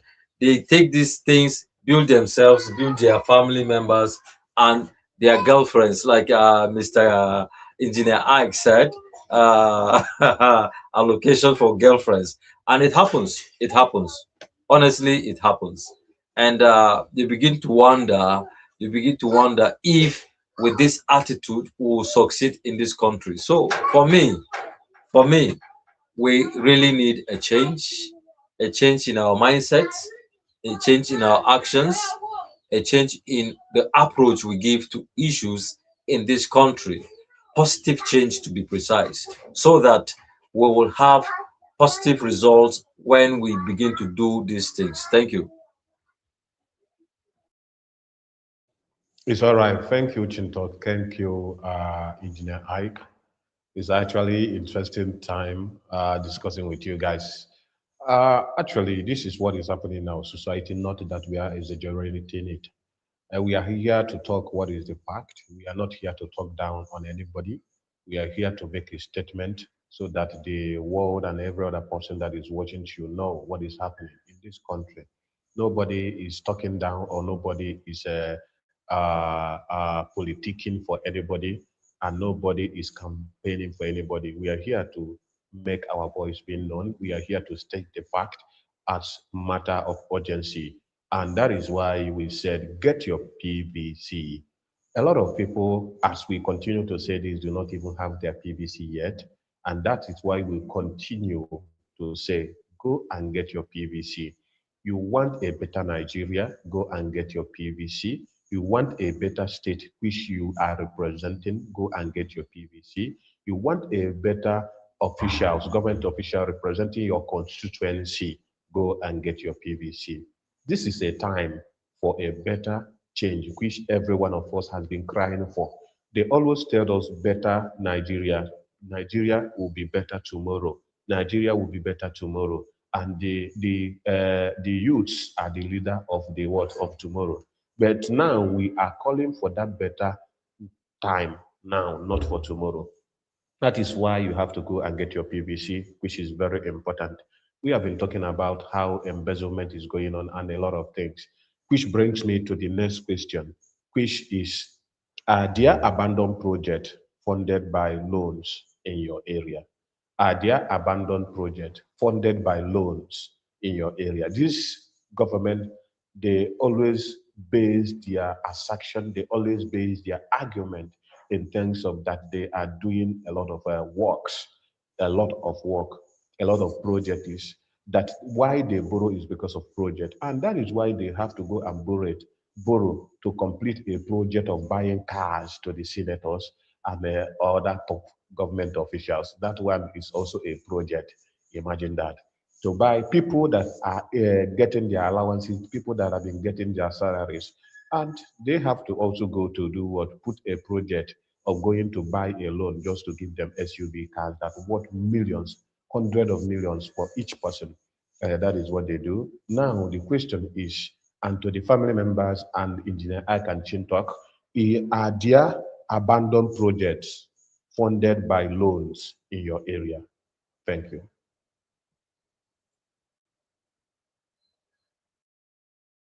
All right, Chibest, I will tell you there are abandoned projects that were supposed to be financed by loans that were taken, especially by the state government, the previous state government to be precise, in Kaduna here. And one of the roads is very close to where I am here at Sabo. And looking at that road is one of the roads that the then government started building, and at the end, it was abandoned. It wasn't completed. I think it is the current government that came into power and of recent started working on the same road, on the same road. And when you talk about something is abandoned, we're talking about it has been stopped, and the budget meant for that particular project is not the same budget they are using to finance the continuation of the work. That is where I'm coming to, where I am driving to. They budget money for that project. Everything has been calculated for that project, but you realize that the contractor will pack their machines and other things and leave. Then when the new government comes in, they start making new budgets for the same road. So you begin to ask, where is the money for that particular project? Where is the money? That's where you begin to look for the contractor. The contractor will be complaining, I have not even been given the complete money for the project. The people that left the government will begin to tell you, I have not been given the complete money. And before you know it, it becomes an issue. Everybody will be denying, no one knows who is having the money. And projects are there abandoned. A government will come into power, and because a project was started by the previous government that they have issue with, they will not continue with that project. They leave it there, now make budget for new projects, while other projects are there. And these projects, they use money collected from loans to do them. And you realize that they abandon these things there and nothing is working again. So I tell you, there are abandoned projects that are being financed by loans that were taken by government, and they have not been completed. My hope is that I am hoping that the one I know around here, the government would step in and complete that road so that people will have a built road that they can use to go to their businesses. I remember one particular year that they came that they want to build road in on a particular street here at Kakuri. What did they do? They broke the veranda frontage of people's houses, frontage of people's shops, and you know what? They dug what they call they dug drainages. They only dig the ground. Oh, they did not put anything like blocks. They didn't put anything like concrete to build the drainage the way it should be. They only dig the place and they left. And I will tell you, for years, that was how that street that was looking flat, the street that was looking flat, very fine, turned out to become a place where there is erosion, artificially created erosion. And the place became a hideout for mosquitoes and what have you, because water comes and the water stays there. So mosquitoes begin to breed their young ones. And I wonder how people in that area sleep in the night because of that road. But right now, I'll tell you, somebody is building the road, and the building of the road is moving on a slow pace that I wish they could move faster and do something about it after many years of abandoning that particular street here at Kakuri. So that's what I have to say in regards to that. I think Engineer Ike will also have something to say. Over to you, Engineer Ike. Thank you. All right. Our own is very funny because I can tell you boldly, since 1999 that we started speaking about democracy in Nigeria, this Enugu Onitsha Expressway has always been contracted. Money has always been brought out for that project. And each time they head halfway, and each time they don't even do anything. And next regime will come in, they will still contract the money for it again. Now they started doing one or two things on the road. Hopefully, I pray that they finish the road. But unfortunately, what I'm looking at, these guys are not even planning. They are still they are setting it aside for another politics to use it to campaign again for their second term. Unfortunately, this is a time that Nigerians need to stand up to our governments, because let me tell you, abandoned projects, they use the money. Let me just give you a simple clarification on something. They will go commission a place that this is what will start happening on this road. They will make budget on the road, and now they will now select their own person to go and do the road. And after which, they will tell the man, Oga, don't finish this road on time, or this will not go vote me for second term. I want to hold this thing as a league bridge, as something that we use in coming again for the second term. And the guy will go. Next thing, we will find another person. They will contract another thing. Another person will come, bring money for the road, the same road, the same road, the same road. And you keep asking yourself, this particular road, which road the road, why this road not they ever complete? Why is it always government upon government coming in to build the same road? And after this, there are 8 years in office, that road will not finish it. It's not something to be happy about. It's very, very unfortunate that we are in such a country like this. But we can't run away from our country. If everybody jump out for Nigeria, who will come there? It's how that we start correcting a lot of things. Very dark man went to Abuja the other time, and they were chanting, Tinubu must go, Tinubu must go. You could imagine, although the security men are supposed to act on their way, they are supposed to act because it has a concern when it comes to national security.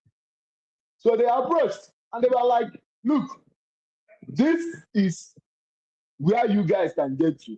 We don't need you people to go to further apart from this place. And then the guys are angry. Why is it like this? Why is it going to be like this? We are not happy about this government. We need all these things to end. So the fortunate thing about us in this country is this. Whether the project abandoned, there must continue to be a project abandoned. There must be an abandoned project until we decide within ourselves as government, as Nigerians, as people that have good concern for our country to act right. Thank you. Right. Thank you, Engineer Ike, for your submission. I will tell you, your submission is really, really, really getting me excited, and I wish and talk about issues that are happening, not just talk, but also uh, pressurize the government to do the right thing, even as they are about to leave the seat of power, so that election will happen and another government should come in. But there was something you said. There was something you said that I was looking at, and that thing you said about them giving abandoning projects for them to use it to campaign for election. Yeah, that's what I was looking at when you were talking. Politicians, they abandon projects and they use the same abandoned projects to campaign, to tell electorates that if they vote them, they will come and complete that same project. I don't know if we the people are blindfolded always when a project is already budgeted for and is going on in our community, then a politician will tell you the project has to stop. They have to use it to make campaign with, and you accept the fact that you vote for that same person to come and continue the same project. I think um, it is very, very wrong, very, very wrong, and people shouldn't accept that kind of game that is being played by politicians when they abandon a project and tell you they will come and continue. What stops the project from being finished at that point before election? What stops it from being finished before election time? They are using these things as baits to catch uh, the electorate and get their votes. For me, they are baits they are using to hold electorate into voting them, and it is very, very wrong. I think the electorate can also use the same thing as bait to enforce the implementation of that project. Tell that person, if you cannot finish this, we will not vote for you. If you cannot finish this project before election, we will not vote for you. And you will see them, they will make all efforts to complete that project.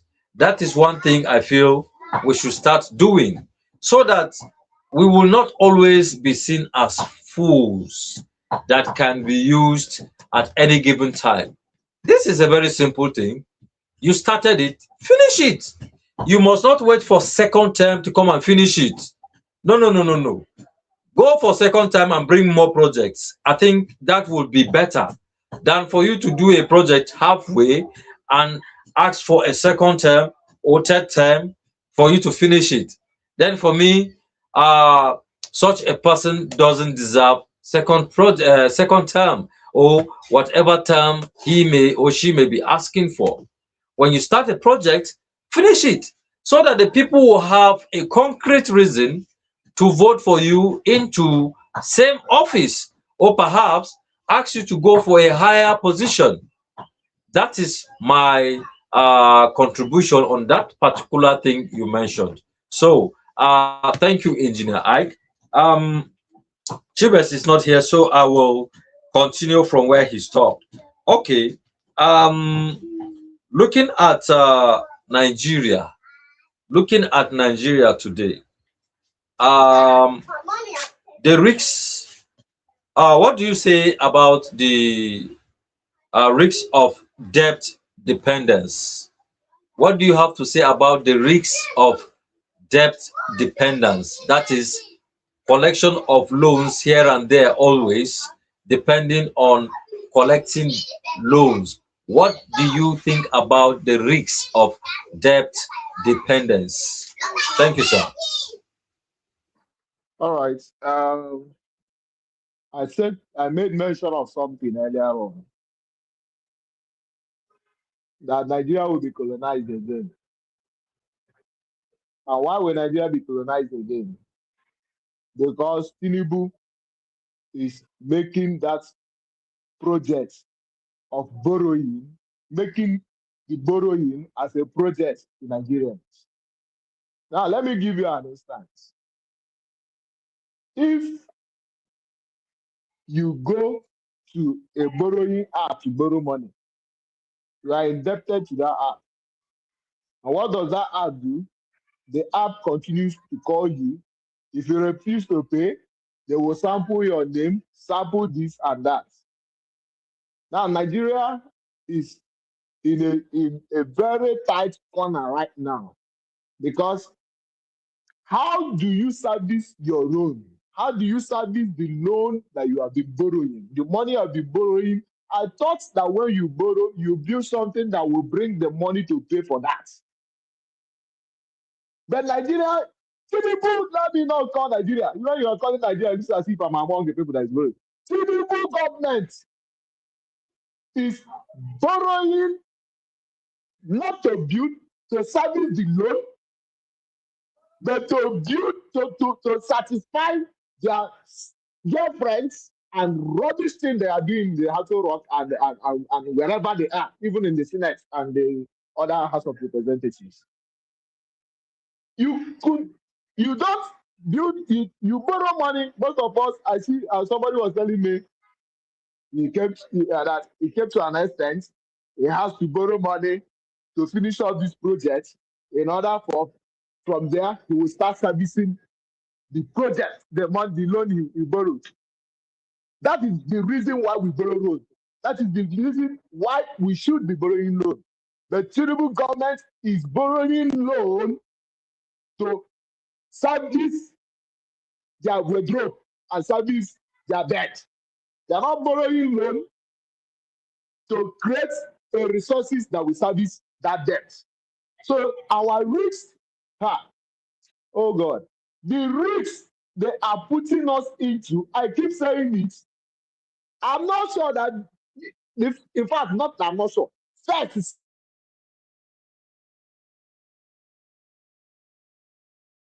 oh, can you guys hear me?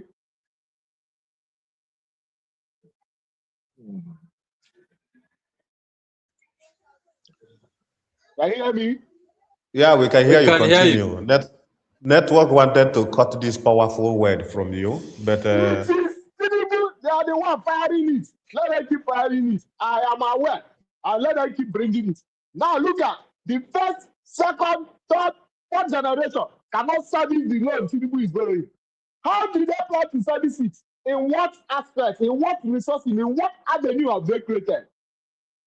See, let me tell you, when they talk about budget paddling, you will see a parastatal that go into House of Representatives. When they say they will bring out these people to go and defend the budgets, they will bring out, look, this is what we want. This is the amount. You will see somebody they will put in that we require 20 billion to service this agency.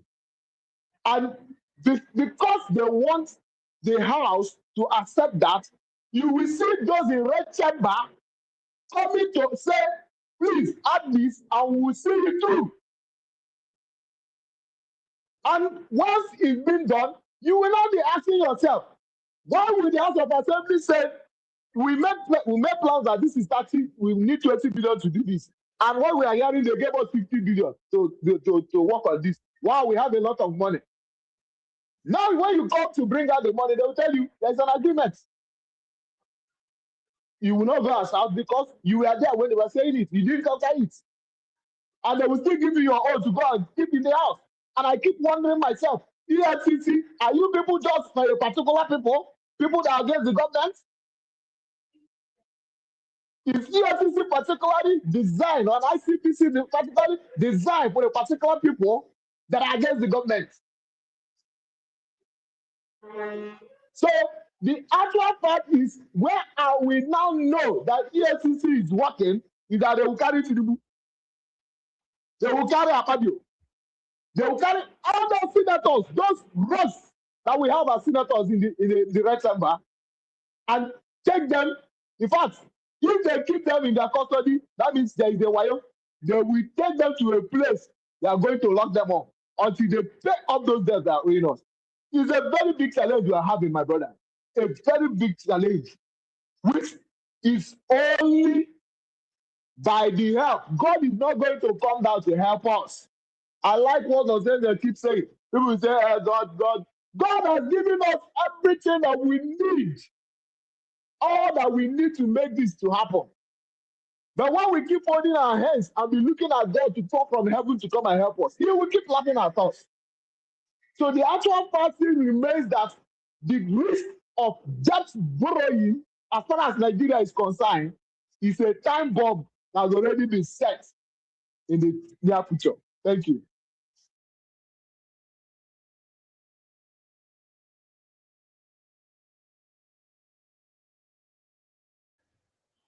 Thank you, Engineer Ike. You are very powerful and straightforward with your words. That is very good of you. Seriously, you are, when we are talking about borrowing and the debt, and which you brings about a lot of things, which is project padding. This is a lot of what is happening in our society today, where we see a lot of projects being abandoned because of what? When the padded money has been removed, you see that the project will not be complete again. And this has been happening, and it has been happening. And you say something about the EFCC and the ICC something. You talked about them not apprehending this particular set of people, particularly when you belong to the ruling party. That is it. Your sins are forgiven. But if you are from the opposition party, they will be running after you hell and skelter. And if you are also opposing the present government, they will be there to make sure that they dealt with you in a way that you yourself do not imagine. And that brings about a lot of questions. Are we now in a government where people cannot even speak their mind, where people cannot say what they see, and where transparency, accountability is jeopardized? That is a country we find ourselves, a country where a lot of people have to cover up a lot of excesses from the government just for them to belong. That is why we see a lot of people. When you see some of our ministers, some of our senators talking, you ask yourself question, do these people even have family? Will their children, will their family be proud of them, seeing how they have been behaving, how they have been acting, and every other thing they have been doing? You imagine that's rascality from most of our senators, particularly the one that breaks my heart is our third representative of this country, which is the Senate president. Each time that I see you, each time that I see how he said, on your mandate we shall stand. Thank you, Madam Tut, for ICPC. Thank you for that. Each time that I see, each time that you see, on your mandate we should stand, I start to imagine, is this person a special advisor to the president or someone that has been given a role to checkmate what is happening in this particular country? Imagine a Senate president being someone that is also championing for an election of a president of a country which himself supposed to be checkmating the affairs of the country, which himself supposed to be opposing a lot of motions which will bring about a good governance in this country.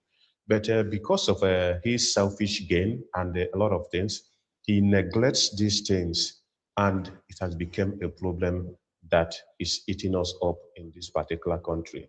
And that is something that is uh, actually very painful.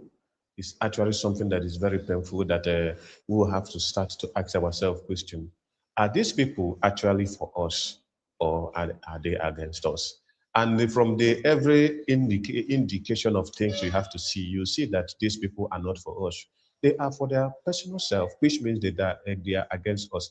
And that is why you see that hospital in your area, it has been so deteriorated, but nothing will be done about it. You see the school in your area, nothing will be done about it. But these people are driving in a mighty and heavy duty cars. And when you see it, you start to ask yourself question, what is their role? Are they not elected to make sure that things are going well? Or are they just elected to make sure that their pocket is filled? This is a problem we have in Nigeria, which every one of us are today calling for a change. But we can't achieve this change without our PVC. We keep saying that we can't achieve this change without our PVC, because if they are of their self-interest, if they are selfish, we should also be selfish while also canvassing our vote. We should also be selfish and let them know that whatever they are doing, we are seeing that, and we can't tolerate that. We can't tolerate that more. So that is it. So talking about a lot of things, which is the borrowing of a thing, which brings us about another question that I will ask you. What is the biggest risk of continued borrowing, Engineer Ike?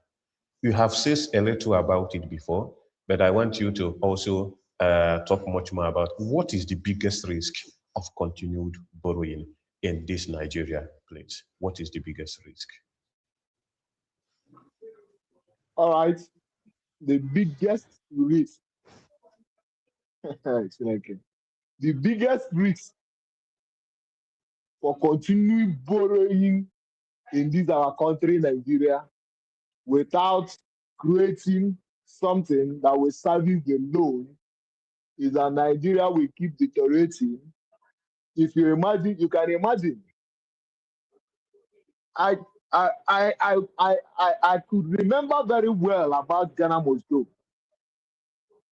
When Nigerians were saying that Ghana should leave their country. Now, Nigerian money is even begging Ghana money, please, can we meet up?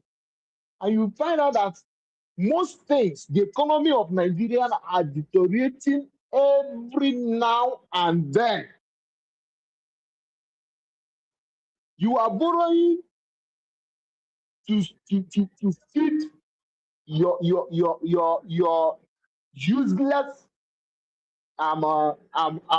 things that you want to feed in. You are not borrowing to build up something that will uphold the economy of the nation. Now, if you look at, like I said, I remember the time Nigerians were saying Ghana must go, Ghana must go, Ghana must go, because our economy we are strong. Now it has now turned to Nigeria must go out of Ghana because the economy has already been stabilized. I can remember very well that most of the West African countries, Nigerian money, Naira, were larger than all of them. But right now, if you check the percentage and how it is today, you will cry. That is why we will see somebody who will be happy traveling to Guinea-Bissau and be starting and going to abroad. Abroad waiting because Nigeria is a third nation. It is those people that are there in Mali and all those people should be coming to Nigeria and be happy that they are coming to Nigeria. But because Nigeria, as it is, because of the level of borrowing, has made everything in Nigeria to be stabilized. Someone was telling me the other time that people don't go to work and this, that. I just looked at him. I said, I am not trying to tell them not to go to work. But the fact still remains, you know how much a liter of fuel is today? A liter of fuel in Nigeria is 1,500 naira. And you expect a civil servant to be at the office 24 hours, 247 in a week. And at the long run, you will come and pay him peanuts.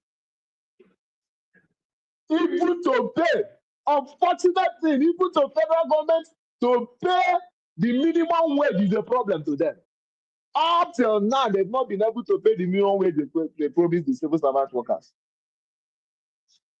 But you will hear them, they will say they are borrowing to sort domestic, to sort this one out, to sort this out, whereas that is actually dollars. So our borrowing in Nigeria is a time bomb that is set to bastardize Nigeria, either making Nigerians to start even petting at the bank of Cameroon, because I don't think anybody will want to come and be in Nigeria again. Like I said, you and I will start. Maybe I will put 5,000 in account before you know it. They say we are owing. Who is owing? Tinubu. How am I going to be paying the money that Tinubu borrowed? They said they are using it to service our country. Servicing which country is a problem, my brother.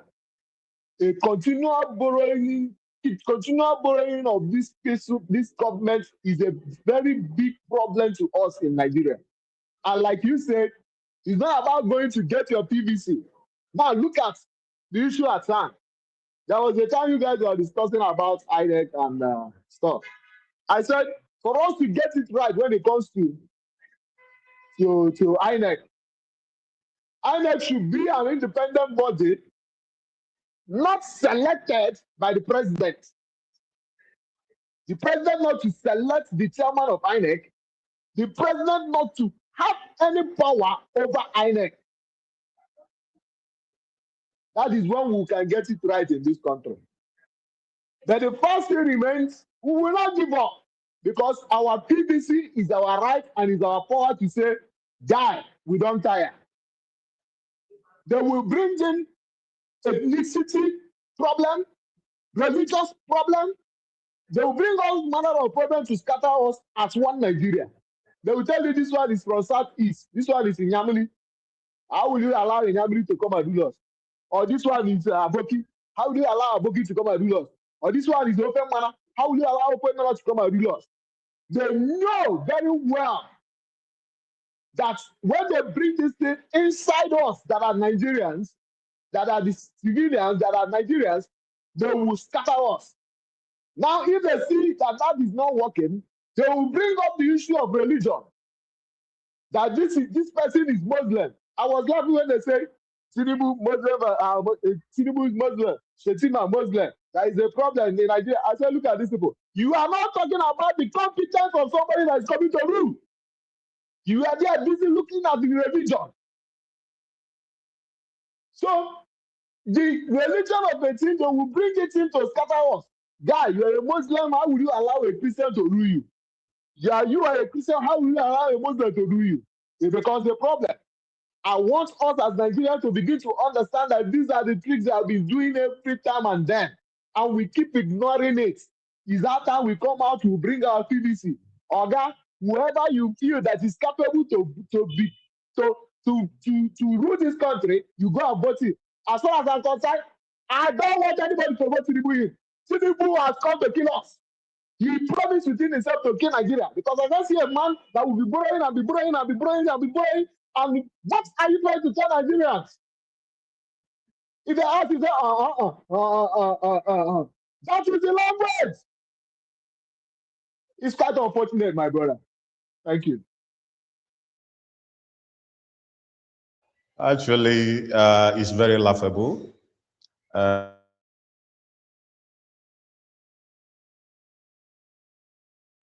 If you can hear me, just give me a thumbs up. Okay. Can you hear me? Give me a thumbs up if you can hear me, Engineer Ike. Okay. Actually, it's very laughable of what we are tolerating and going through in this country. You said a lot about when we are talking about Ghana must go. A lot of us know about Ghana must go in terms of the bag Ghana must go. But it's not just the bag, it's when Nigeria have value.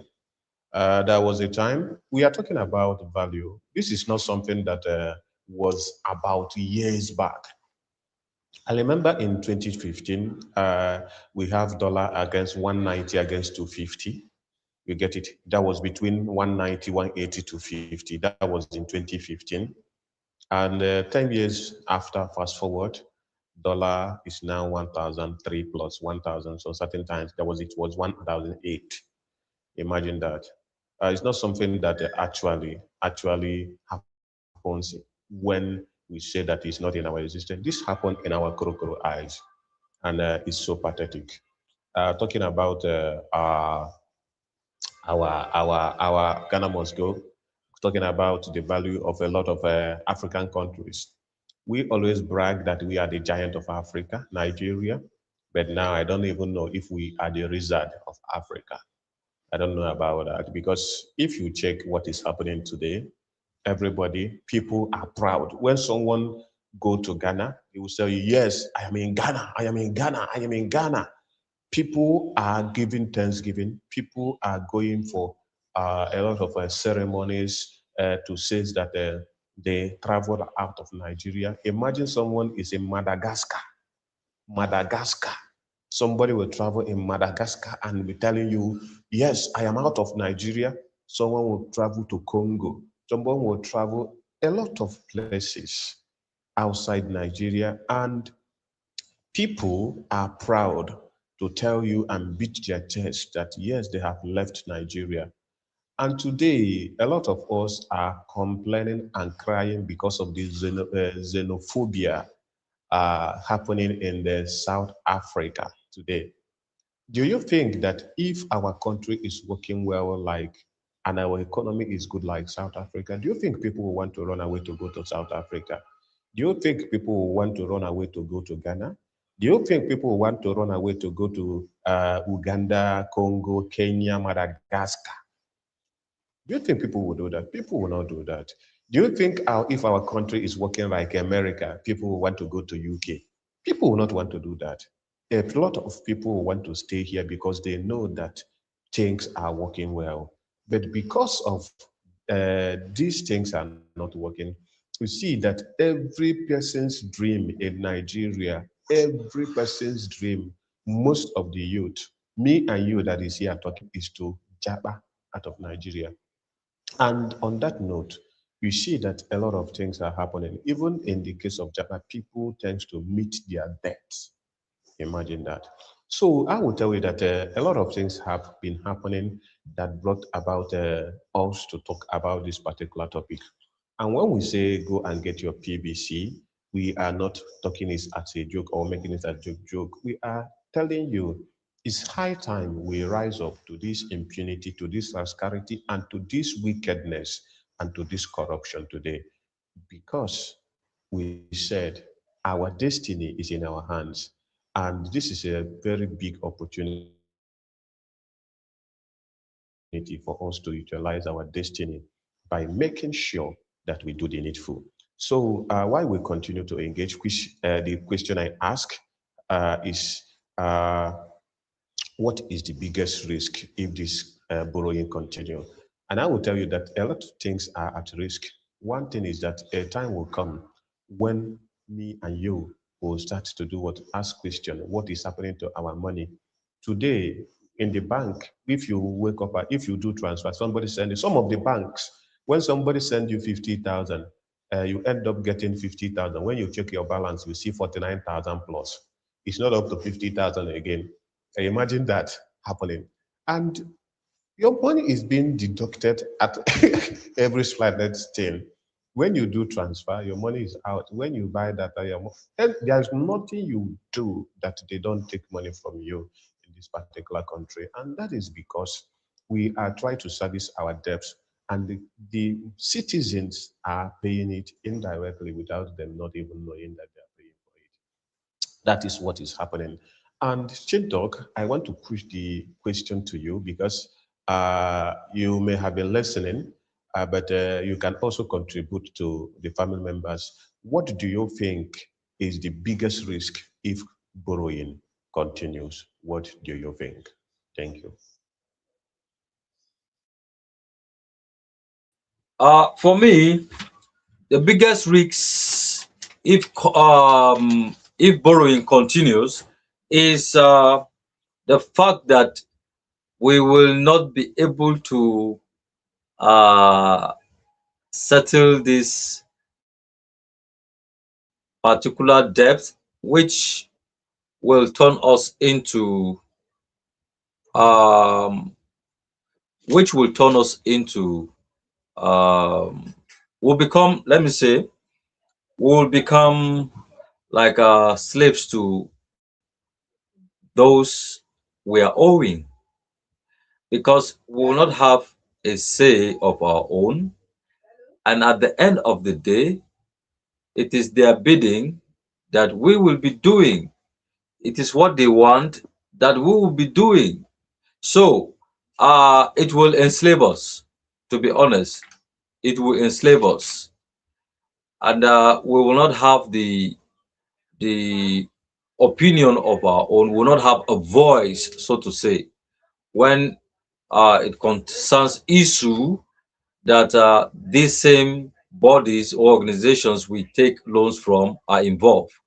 We will not have a voice, because he who pays the piper dictates the tune. Thank you.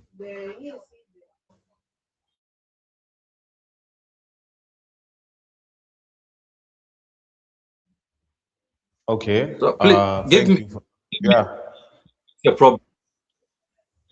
No problem. You can equally go. Thank you for that, Chintok. We will continue to. Nigeria will end up being out of to Nigeria will end up giving out to foreign land. That is what somebody said in the comment section that I see now.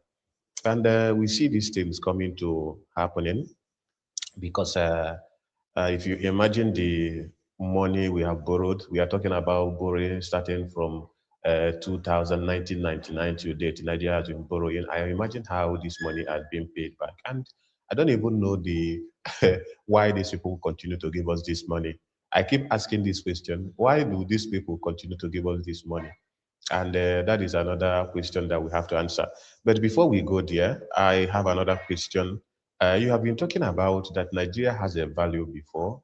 We have value. Our economy has been working well, and a lot of things has been going well. But what happened? What actually happened? We don't know. We know, but I want to hear from you, Engineer Ike, and family members. What do you think? Should Nigeria focus more on increasing revenue instead of borrowing? Should Nigeria focus more on increasing revenue instead of borrowing? Because actually, when we also generate revenue, sometimes we have to pay back. Even as an ordinary person, when you borrow money and there is something you generate out of it, you need to pay back to these people. So, should we stop actually borrowing and start working on the sectors we have to generate revenue, which we will also use to incorporate to back to these sectors to make sure that we are working well? But the problem is, when this money is even being generated, are they using it for the need, or where is this money going? Mr. Ike, thank you. All right. Let me be frank with you. We have let me use on market as a case study. On the market generates a lot of billions.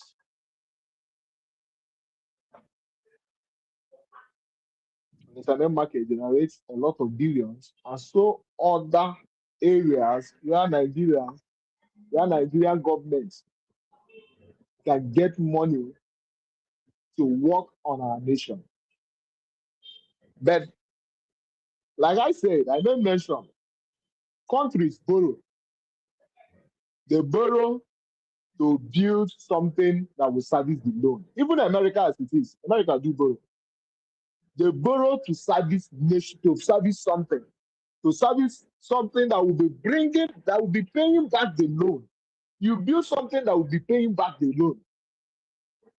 Tinubu came to bring out one thing, and that is he brought taxation to individuals. Now, for every transfer, like what you are saying, for every transaction that you do, they will come out, they will remove some money from it. When they pay you, you will see after the payment, the tax being deducted from government. Now, if you ask me, all these things are money going directly to government, and it worth billions going directly to government. Now, they will build up another thing like this railway station they have been building for years that keep on destroying themselves, and they are just lying about that they are building railway stations.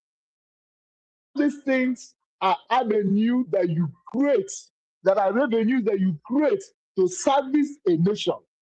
To service a nation. That is why you don't need to go and borrow money because you want to satisfy your girlfriend, or because you want to buy a new car, or because you want to set up one thing or the other. All these guys that you see are too self-centered that none of them, their children are not here in Nigeria. They now voice out back to us that the people that they are borrowing the money, they borrow the money for us to pay. How can you imagine somebody, a keke driver, paying? If you see what they are paying, you will just be looking at, what is this government really working at? What are they trying to do? The truth is that we pay tax to maintain, to keep roads clean, to do this, to build hospitals, to build that. But those things are being collected, and then where are the money going? We can stop borrowing and make use of those things that we are generating as tax. Like the least I understand in UK, you pay for everything. That is why you will see somebody, you will pay for light, you will pay for water, you will pay for this. But this one, even the common water board they gave us, they went and destroyed it. If you come here in Okana, everybody is building borehole because they don't trust the country, Nigeria. These are things that government should have made available to us for us to pay. You come with the issue of light. I recharge. I just wanted to know how much I am consuming every 2 days. I recharge 5,000 naira light. My brother, no ACO. It's only the industrial fan that is in the parlor, the one deep freezer, one fridge, and I think about other fans. Could you remember the 5,000 naira didn't even complete the 2 days? And I will come back to ask myself, is there something that this NEPA they went to my meter to do? But every time I come there, the meter is still as it is. Now, you also, even if, as we are recharging the lights, to give us light is a problem in this country. We pay for data, to give us the data that we pay for is a problem. That is why you will see me and you will be talking, destiny, it will cut off. All these things, they are collecting it from Nigeria, but from us, and they are not maintaining it.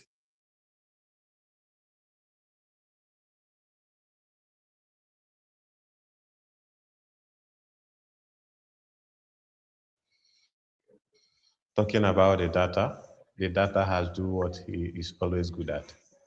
Talking about the data just say you say that they are not giving you data. Now, oh yeah, shut up. that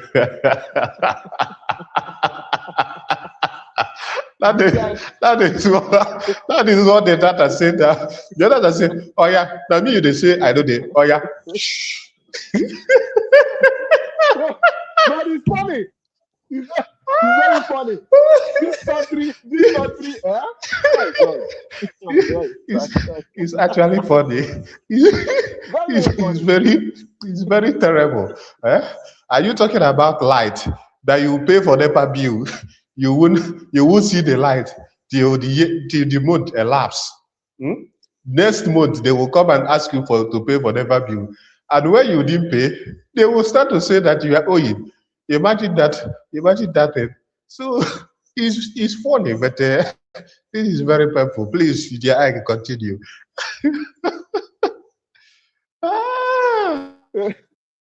Honestly, this country is something else.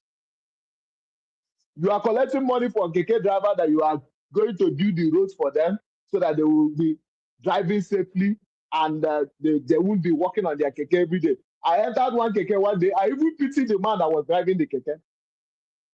The keke was even, at the time I told the man, in fact, you need to go and be checking your high blood pressure. Because the man was even,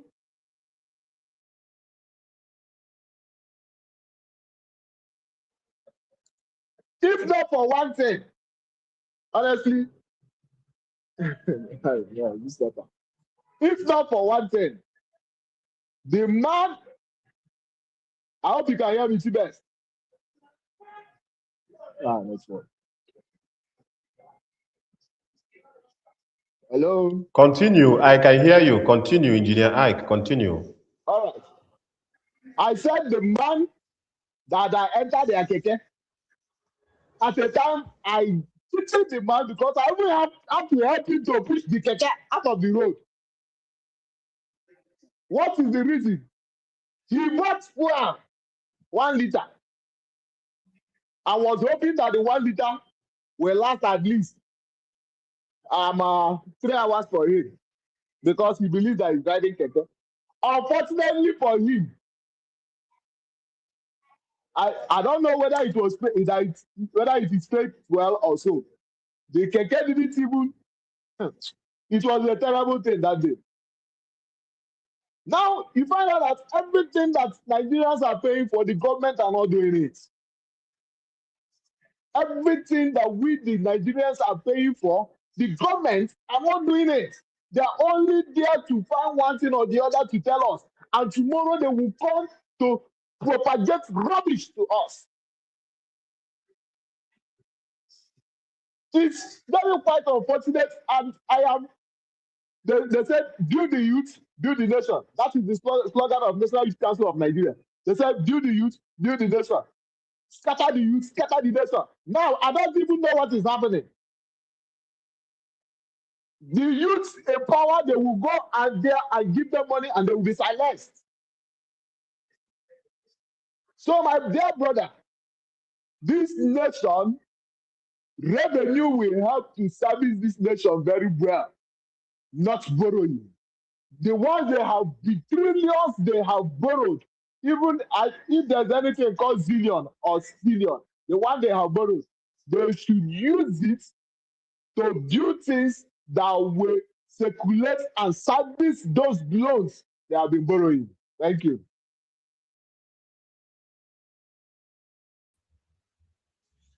Engineer Ike, looking at the comment section, somebody said they have cited a very good candidate for 2027 election, and that is Engineer Ike. And somebody said you should contest for next election, they will vote for you. And I was wondering, um, let me ask you this personal question. Do you have interest in politics? All right. Interest in politics as in coming out to be voted in or for something. No. I don't have interest in that. I only have interest for a good governance. I don't have interest to go and represent anybody. My family alone, why they represent, sometimes my son will carry his own matter come. You find out it's not easy going how to go to the red chamber to find something doing there. So I don't have any interest. Anyway, I don't have any interest coming out for anything. I just want to be a good Nigerian that will make this country to work for each and every one of us. Thank you. Uh, Thank you very much, Engineer Ike. You have been powering, and your responses have been interesting. I wish I could read some of the comments by farm members. Uh, Somebody says military there to keep mining.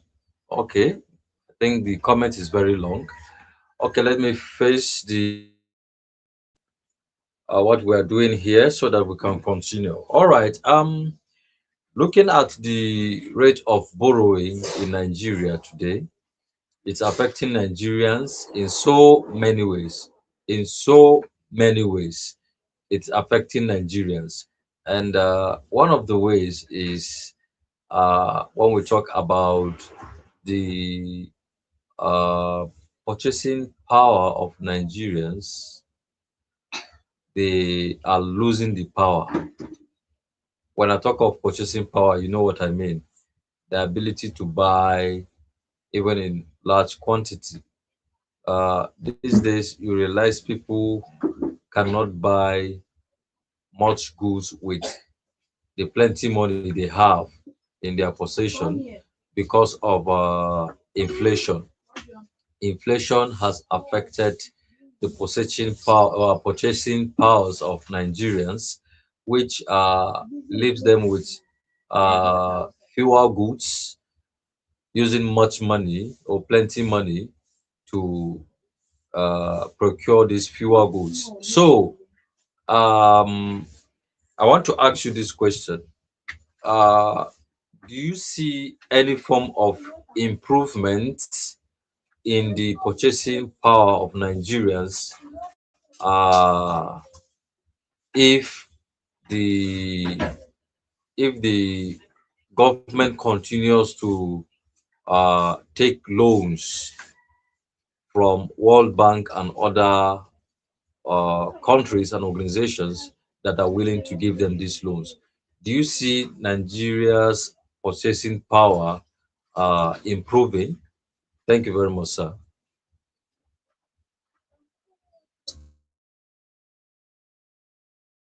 All right. If I understood you very well, you are asking about the processing power of Nigeria. Abi? Of Can you hear me? Nigerians, of Nigerians, yes, sir. I can hear you. Okay. The processing power of This Nigerians, network. or what? I don't. Please come again. Let me understand. I think the net. Uh,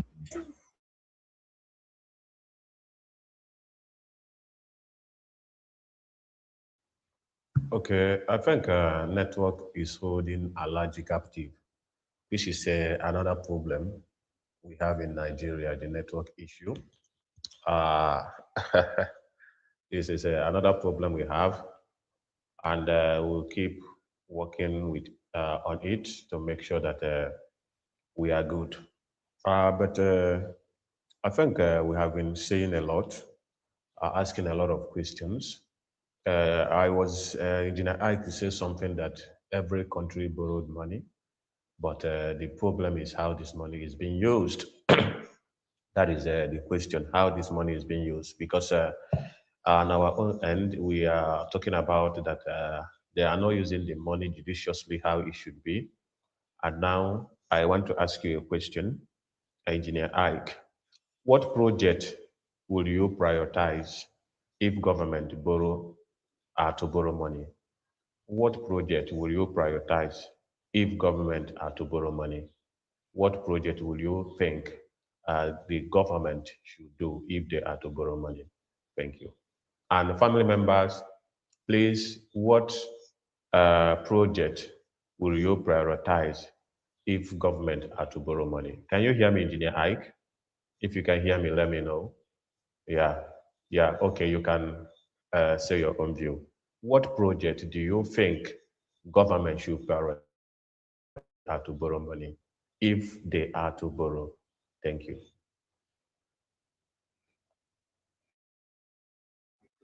All right, the project they can prioritize if they want to borrow money.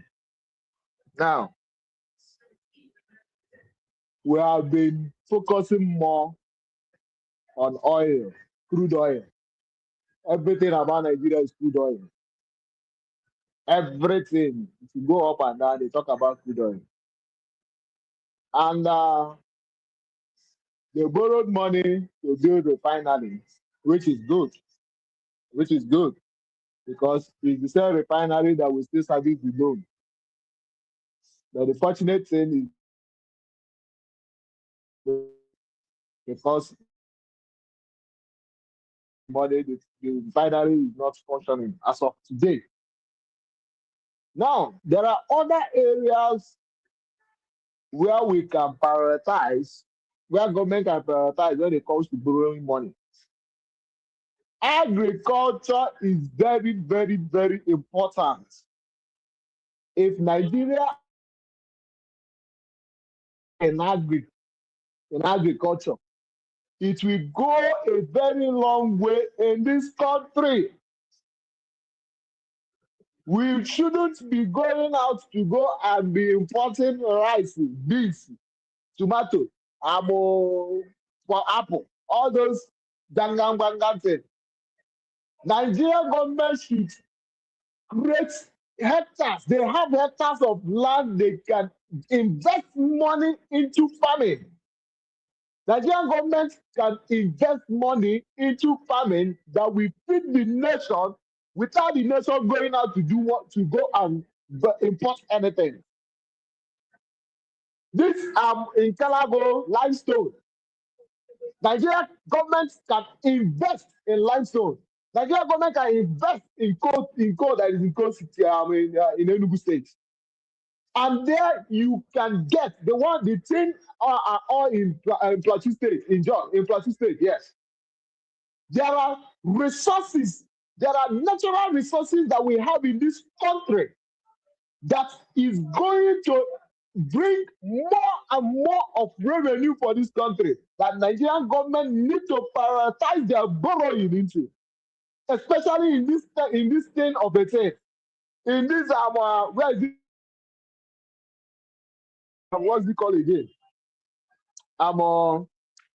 These are places we can invest money into, because when we invest money into it, it brings up more and more things for us. Not going to borrow money to service newspaper and do solar in Asoro. Thank you. Thank you very much. You said a lot. One thing I pick from what you said is that the government should prioritize in working and making sure that our natural resources are harnessed. We talk about the land. We have a lot of hectares of land that are not used. And even the ones that are being used, the insecurity have not even given people the opportunity to utilize it very well. You see people working in their farm and their farm are being destroyed, which also brings about the cost of living in Nigeria today. We talked about our industries. Imagine Nigeria does not have a very well refinery that can refine our oil. We now have to base our refinery issues on either Dangote or now exporting our crude oils. A country, for that matter, imagine one person, one person built a refinery and has been sustaining it, and a country cannot. Even the ones we have are worn out and cannot be renovated, cannot be anything cannot be done about it. So that is where you see that a lot of things are happening in our country, which we the citizen has been putting deaf ear to. But this time around, I think people are waking up because government has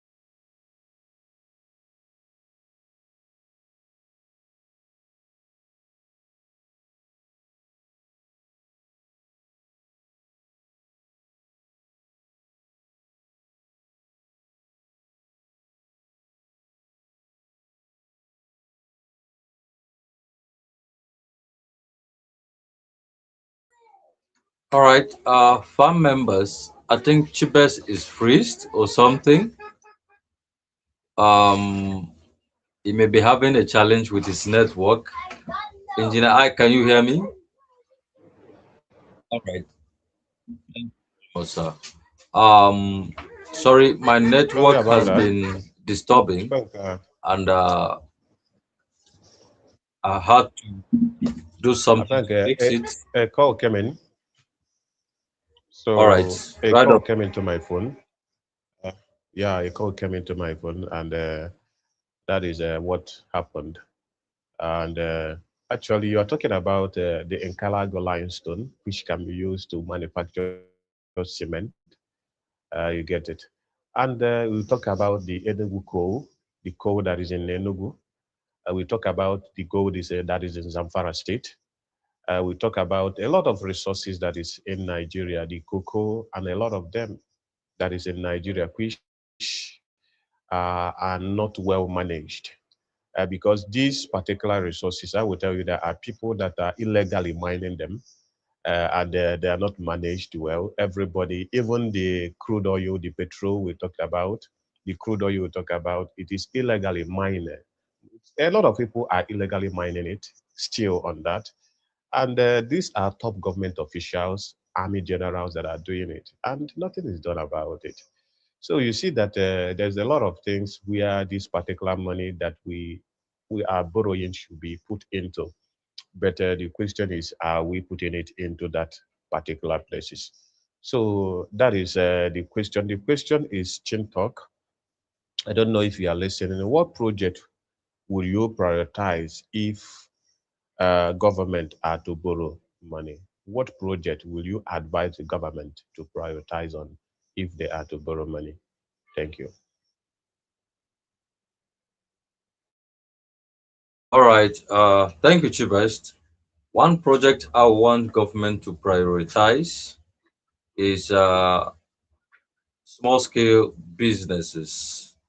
The government should be able to create a platform where small scale businesses can be uh, supported in such a way that uh, whoever is coming to take the support that government is going to give to small scale businesses should be ready to pay back these monies as at the time the government stipulates for the payment, so that small scale businesses can be encouraged.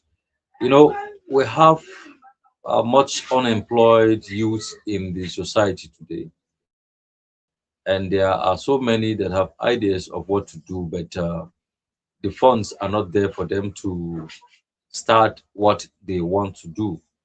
I'm not talking about those that want to get money and pretend they don't exist anymore. I'm talking about those that really want to start companies in a smaller scale. They are out there, so many of them. So government can invest in these ones in form of loan also to them, and also put down a mechanism to check how they are faring in their businesses, such that they will have a way of payment. You see, the reason why I'm saying this, I am looking at the model that Nos Angel has built for IOM farm members, which is the biggest Dreams Den rather, the Dreams Den. Looking at what Nos Angel is doing, It is something that can be expanded into government, and that can help very well in such a way that youth now will become independent, and it will help the economy to grow, because once these people are doing these businesses and they end up getting customers for their businesses, it will generate revenue for the government itself, and it will be a lot easier for the government to get their money back, since these people's business is existing. It will create employment at the same time, and they will be able to uh, pay this loan at the time they want to pay. So the pressure on government will definitely reduce, and the impact will be felt by the people at the grassroots, especially the youth who are ready to do business. So that is one of the ways I feel the monies that will be collected as loan should be put into use. It shouldn't go into projects that will not bring back the money to the government. It should be put into projects that will bring back the money into the government's hands, and the government can also benefit from such loans. Thank you. It's all right. You said a lot about uh, helping the small scale business and giving them grants or loan so that they will do something with it. And Engineer I talks about making sure that we channel our energy to our resources to harness them, not just focusing on crude oil, but focus in all aspect sector of our resources, the agriculture, the industrial sector.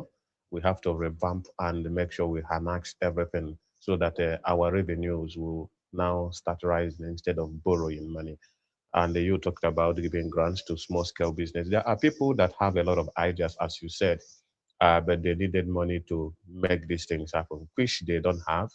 And also is talking about government putting a pathway for them, like in our minds wisdom, which is done and hosted by Los Angel, that we have to checkmate it because what we do here is something that a lot of people wanted to have, and people are also accountable for that. If the government can also emulate such a thing, it will be a very good investment because this is an investment. You are investing in people to also give back to you.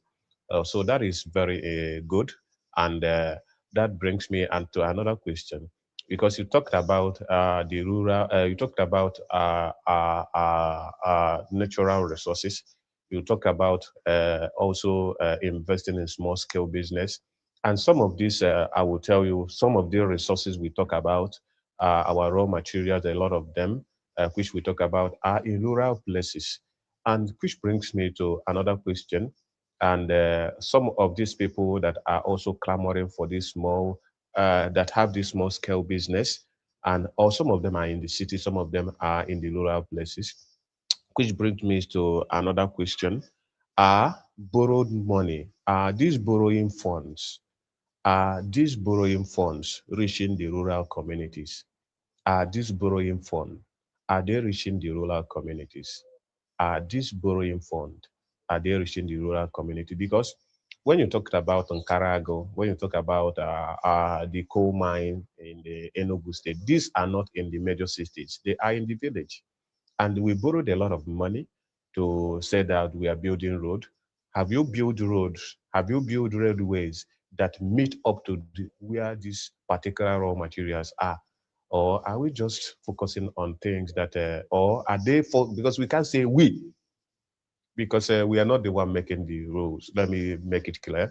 Are they just focusing on things they think that will benefit their pocket other than the major things that should be done?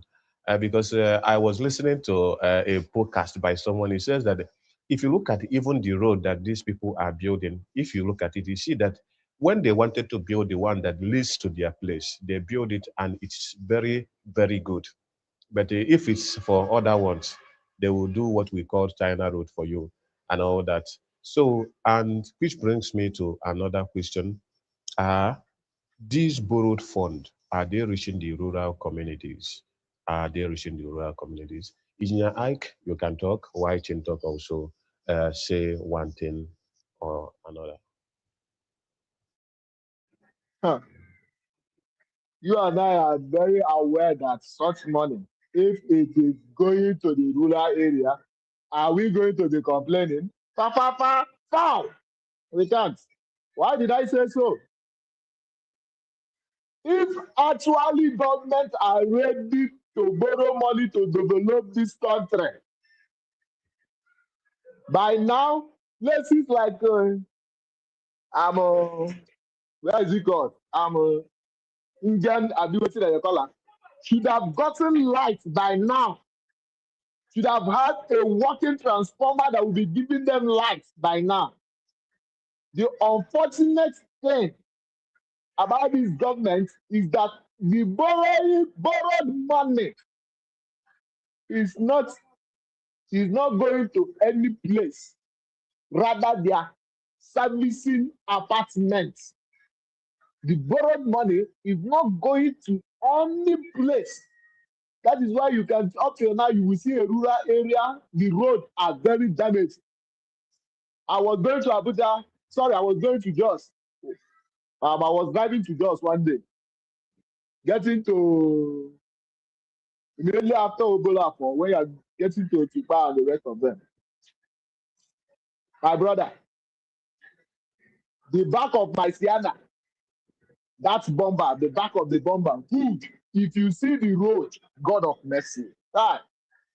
The mud there was terrible.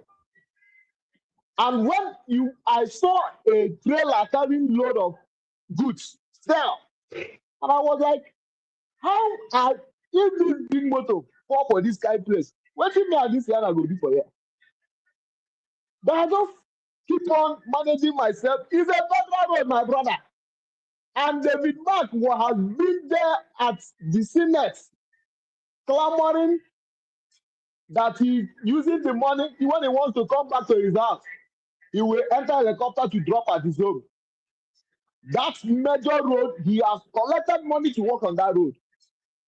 Now I have to maneuver and maneuver and maneuver and maneuver with my bomber and my body filled with potter.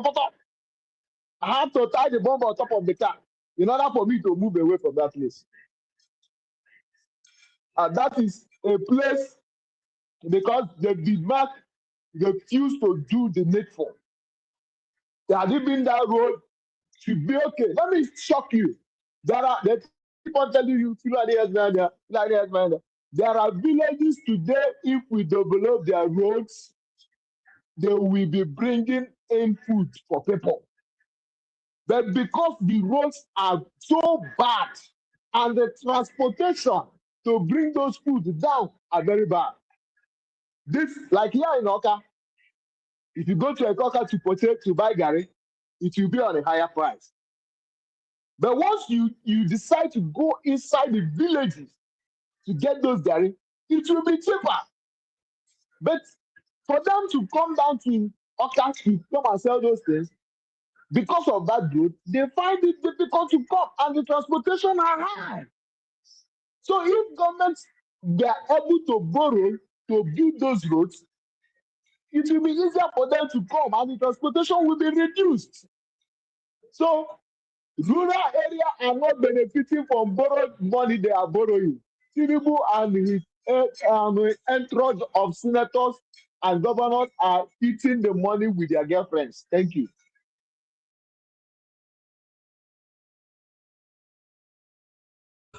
All right. um, I have to laugh because of the way he concluded.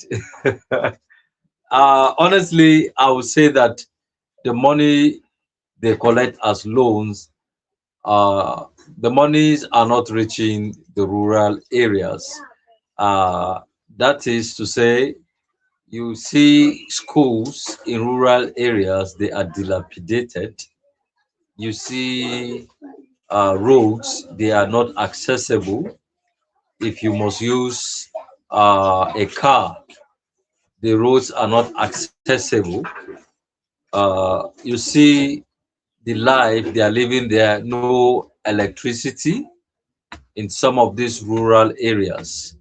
And even the agricultural tools they need for agriculture in the rural areas, most of them are still using outdated tools for agriculture.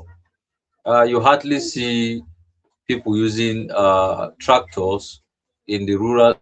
Most of them are still using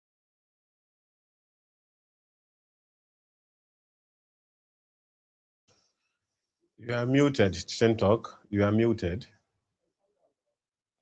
You are muted. my phone is acting. Sorry, the network, when it affects the whole thing, it mutes me. That's why. So, um, you realize that almost everything in the rural area is not working because the monies are not getting to the rural areas. The only time such money works is when INEC has to take ballot paper to those rural areas for election to happen. And most of the times, it is in the rural areas that the dirty job is done, knowing the fact that nobody comes to the rural areas because of lack of accessible roads. They take these ballot papers there to do the thumb printing and what have you. So you realize that they rig elections in the rural areas, but yet they can't take the funds that are supposed to reach the people in the rural areas to improve their lives, to improve their well-being. Talking about hospitals, um, when you see a general hospital is situated in a place, you realize that it is always situated in a place where uh, the population is much and it is a developed place. But in the rural areas, what you find there are mostly clinics where they give them paracetamols.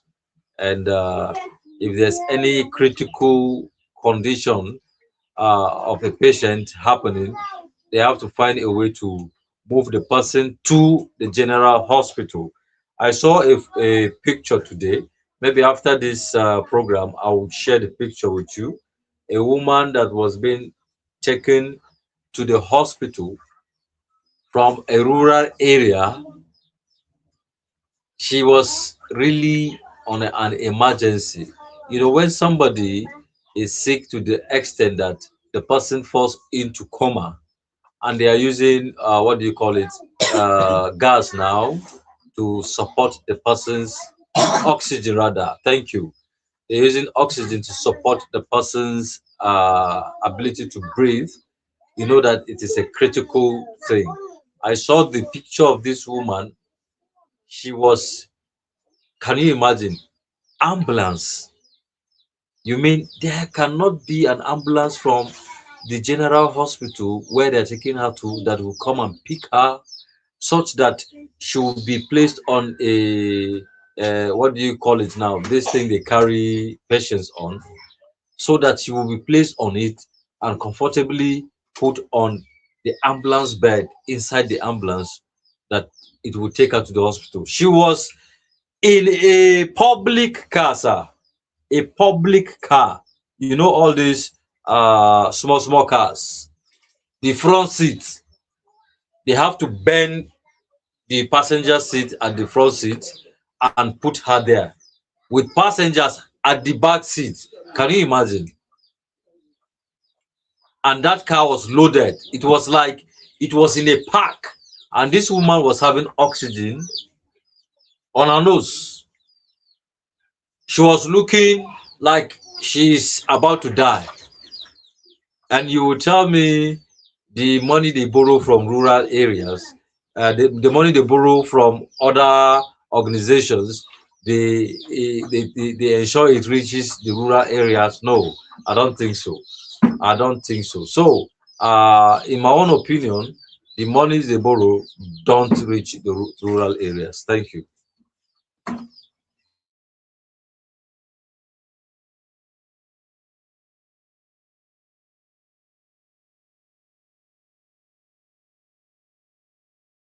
Um, Engineer Ike, I think we'll continue. You're welcome back. I actually want to ask a question, and the question is borrowing. When you came in, you talk about even the United States of American government borrows, and that is a fact. They borrow. Every government borrows, but how they put the money into use is what determines if the borrowing is good or bad.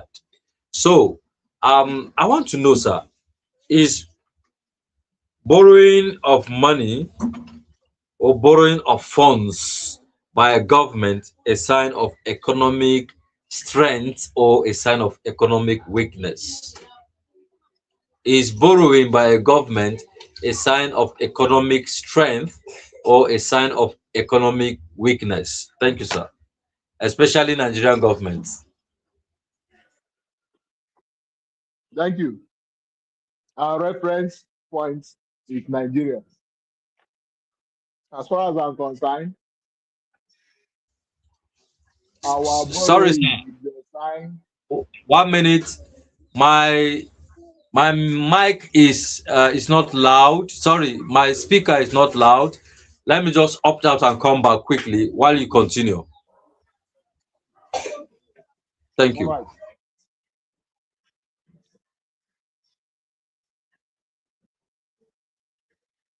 Okay. Like the question you asked, um, uh, borrowing in terms of economic strength or in terms of economic weakness, Nigeria as a reference point, our own is Babash. It is not which economic strength is it giving Nigeria that Tinubu is borrowing money? Which of the economy? What is he building? What area has he borrowed to fund? To what area has he borrowed money to fund that will make the revenues to be coming up? In which area has Tinubu borrowed to make this economy to stand firm?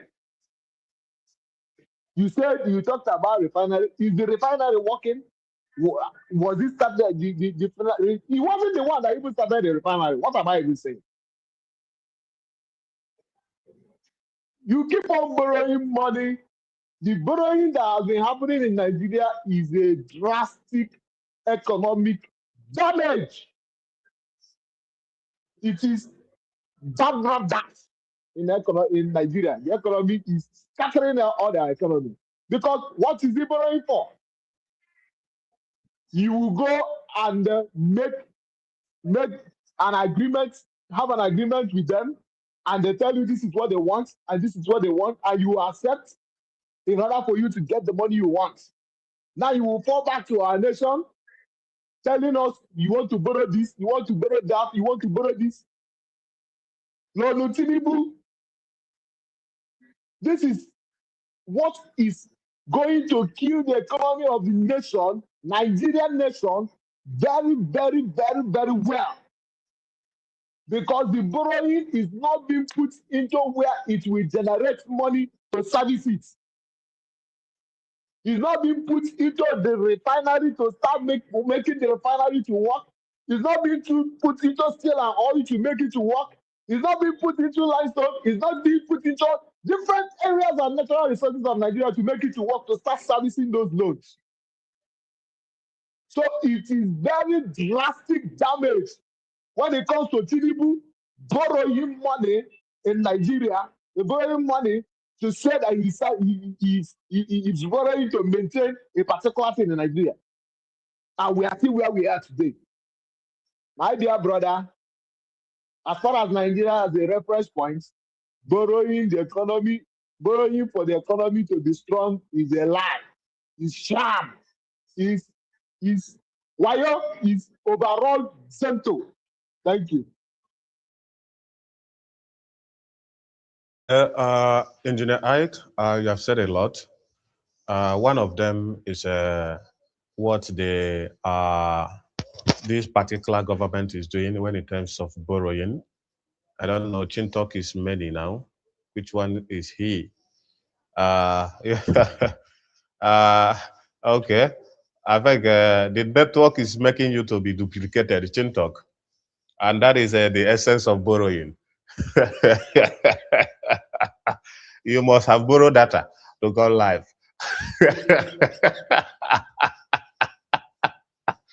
I am just playing, family members. Actually, it's not something that is funny. And actually, I will tell you that borrowing is not wrong. It's not wrong entirely. Yeah, it's not wrong. But one thing we have to know, and which we keep saying, is what are you borrowing for? You have to borrow to put it into things that are useful, things that will yield out good fortunes, revenues. You didn't borrow to service debts. You don't borrow to just pocket the money. You don't borrow to do that because a lot of us understand that the money they borrow are almost half of the money or is their personal use. Because when you want to borrow money, you should tell us what you are borrowing for, how you use this money for. And we have to also checkmate how you use it. But we found out that the money that has been borrowed are not traceable, what they use it for. Imagine a government borrowing and says that they borrowed money just to feed school children. They borrowed money to feed school children. and and when these children, when you ask them, they say they are not seeing anything. Imagine we borrowed because we wanted to make sure we feed school children. That the level of hunger and poverty is too much. And that is why we have to borrow to make sure we give these children food in the school because they are because their parents are unable to give them food at home. Stevens, when someone says he wants to feed you, when someone says he wants to feed you, what does that mean? The person wants to give you food that will satisfy you, right? But I will tell you that the food they claim they are using to feed these school children, when you see the food, you yourself will be angry because the 200 naira biscuits is even much. The biscuits they give to these children on a Friday, I told you I did N Power, and I saw the kind of food they bring to this school. Biscuits and one juice inside one slim leather like this. They give to them. Is that feeding, please? Is that feeding? They bring rice, and the number of spoons they fetch rice to put in a student's food flags, you'll be wondering, then what is the essence of borrowing to come and give these children something that doesn't satisfy them? You call it food. Preferably, start paying their parents. Every child that is in the school, pay the parents some money, and the parent will cook food and give them every morning they come to school. Instead of contracting this thing, and some people are busy cutting. You see, the problem of Nigeria is that when the person at the top cuts, the person under him cuts, and that's how they keep cutting. Then what gets down to the person that's supposed to benefit of that thing is something very meager, something that he cannot take home and be proud of. So this is a very serious problem that we are facing. It's a very look, it is happening even in the private sector. Even in the private sector, it is happening. I remember one job we were doing, a particular amount was set for the job, 70,000 naira every month. But do you know what comes to our hands? 15,000 chibes. 15,000 naira is what gets to our hands because somebody somewhere that collects the money cuts it. The money passed to another person's office, the person cuts it, and that's how the cutting continues until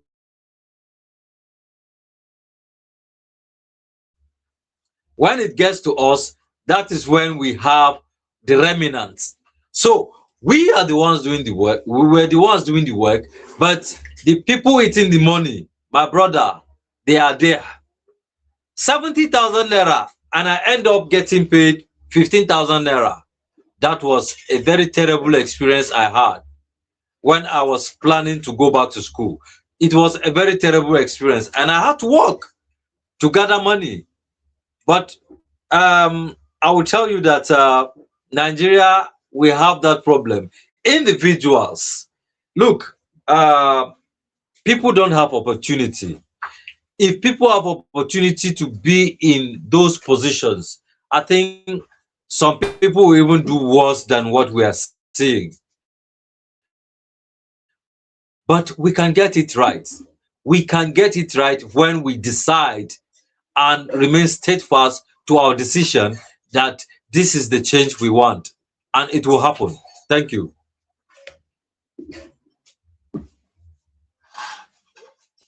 Okay, thank you very much. I think we have to be rounding up because the G is not adding up. You get it. So, and this brings me to another question. The another question, which is, where do you see Nigerian economy in the next 10 years if borrowing continues? Where do you see Nigerian economy in the next 10 years? Thank you.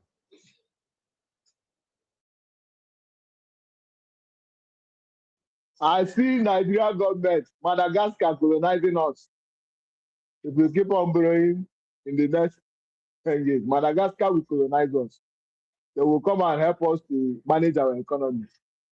Thank you.